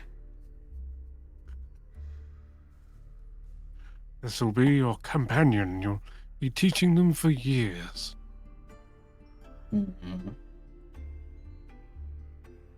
Which Everything you know one? about the arcane? Which one has the most bones? Well, they're comprised of crystal, my dear. And that means no bones. Do you have But one they with will- bones? This one might be the closest, as it sort of has a rocky exterior. It might crack a little bit like bone. She pokes it. Yeah, that one will do. All right. So they will. Derek will cast True Polymorph on one of the sapphires, on her sapphire specifically, the one that's slightly acidic, right? They kind of Yep. melted it slightly, Yep. and it sprouts arms and legs and turns into a sapphire little creature with glowing blue eyes. They reach up to Sinali with open arms. Well, actually, I think Sinali needs to cast this, actually, now that I think about it. Yeah. They're going to need to do that. They're going to need to do the Arcana. But that's going to be an They're gonna need to do a nat 20? intelligence-based thing. Yeah, Right, they literally exactly. would need Which a is nat why- 20. Which is why they're going to need years of training to be able to do it. Yeah, they're like, okay, so if I I just can realized learn, that. if I that's can learn, that is part of the whole challenge. if I can learn how to cast this spell, I can turn things into other things that I can break. Ooh, that sounds fun. And then they wander Orange back. looks a little concerned. But yeah, With with that, one- that is part of the test, is being Yeah. able to finally get high enough Arcana. You basically, by the end of this, if you're not already, should be trained in Arcana. For Andy's case, they're going to be using Performance to cast it. And for Elsie, and maybe even Satara, they'll basically be using Nature, I believe. So similar sort of concept. I realize it's not how a sorcerer is meant to learn to cast it, but would Karius potentially be able to use nature for it? Because I'm thinking like a weather map sort of thing, or something like more related to Karius rather than like scrolls and stuff. It's a wizard, warlock, and bard spell, but of course. Okay. I'm more just thinking for like recording scrolls and stuff in the future, or the equivalent. Like, would they be able to use like nature instead of? If there is a spell on your spell list that is under the druid or ranger spell list, you could use nature to create a scroll. Okay, so it has to be one that crosses over. That's fine. Yeah, and likewise, if you find a druid or ranger spell, you could use nature to cast it. Yeah, I mean, I suppose for Karius, then the most probable way for them to study to learn to cast is weirdly going to be religion. I mean, I know they are a cleric, but just like they've done so little cleric-y things other than the occasional contact with their gods. So it's Well, it's mostly Arcana or Performance in order to cast this. Yeah. And so, if you're not proficient in one of those, you will be by the end of this. That's for sure. Yeah. But I think with that, we've kind of got the premise sort of set up, even though this is barely scratching the surface of what the tower is actually all about. But you get the idea. The first thing first is to ensure your safety in the tower, and to make sure you can perhaps even use this to enter safely into the Shattered City. Creating an anchor is paramount. Because, as you know, no one else has come out. Eirina is the only one, and she forgot how she did that. And, yeah, maybe they sort of set up an anchor as well. In any case, I think that's a good place to maybe wrap up. And I was muted the whole time. Oh, that's why. You wanted to say something? Yeah, I was going to say when you're speaking about like how the bard would do it and how the druids would do it. Because he's a sorcerer, would he be waiting the weave within his body to work the magic? To cast for a sorcerer, because he's not arcane proficient.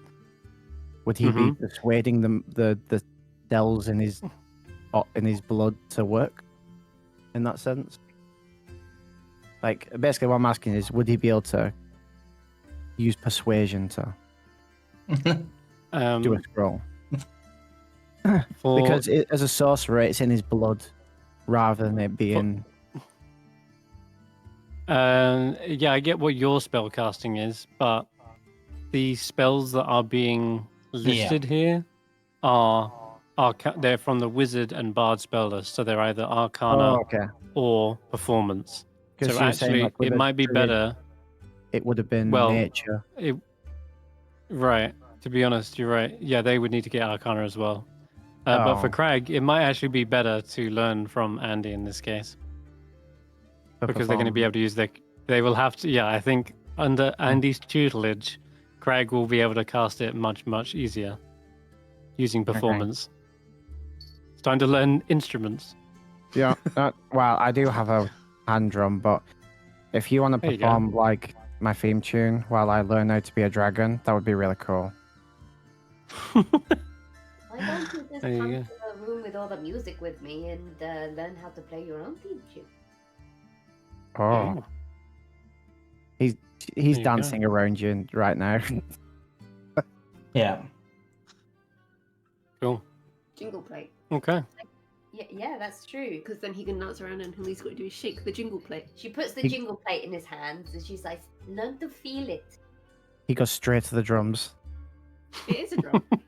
His backpack that carries things is literally an upturned hand drum that he puts his stuff in. Okay. Well, you can incorporate the jingle plate and the drums. He can. He'll use the jingle plate as like the what's it called? The top hat. The top hat. He's going to be like a one-man band type of look. Yeah. You know, with the big drum on the front. Yeah. With the foot pedal. And he's clacking two stones together. Two of his shiny stones. Yeah. Melk would also probably go down there because he is technically a bard. So he would be playing the flute. Oh yeah, actually. As everyone is maybe filtering out, saying That is class dismissed for now, as you may need time to reflect on how to use your anchor and get started on copying your spell scroll. We will resume this on the morrow, where your training in the Arcana will begin. As for you, Melk, I'd like to see you after class. Yeah, as you want, boss man. I have no idea what he was referring to. This isn't because you forgot a pencil. Yeah. You know, you'd really think I'd be better at that. I literally worked as like an investigator. You'd think I'd remember to bring a pencil to take notes. Yeah. I should try and remember what his original job was. Like, because I think he turned up looking for Robot Dad. The last scene we see as you're approaching is Terig placing your test, Melk, on the table, and the finger is still kind of like scanning the line where it says the question for what is the weave, to which Melk's answer was basically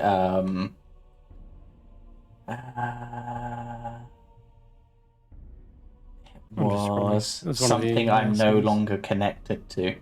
Yes, that's it.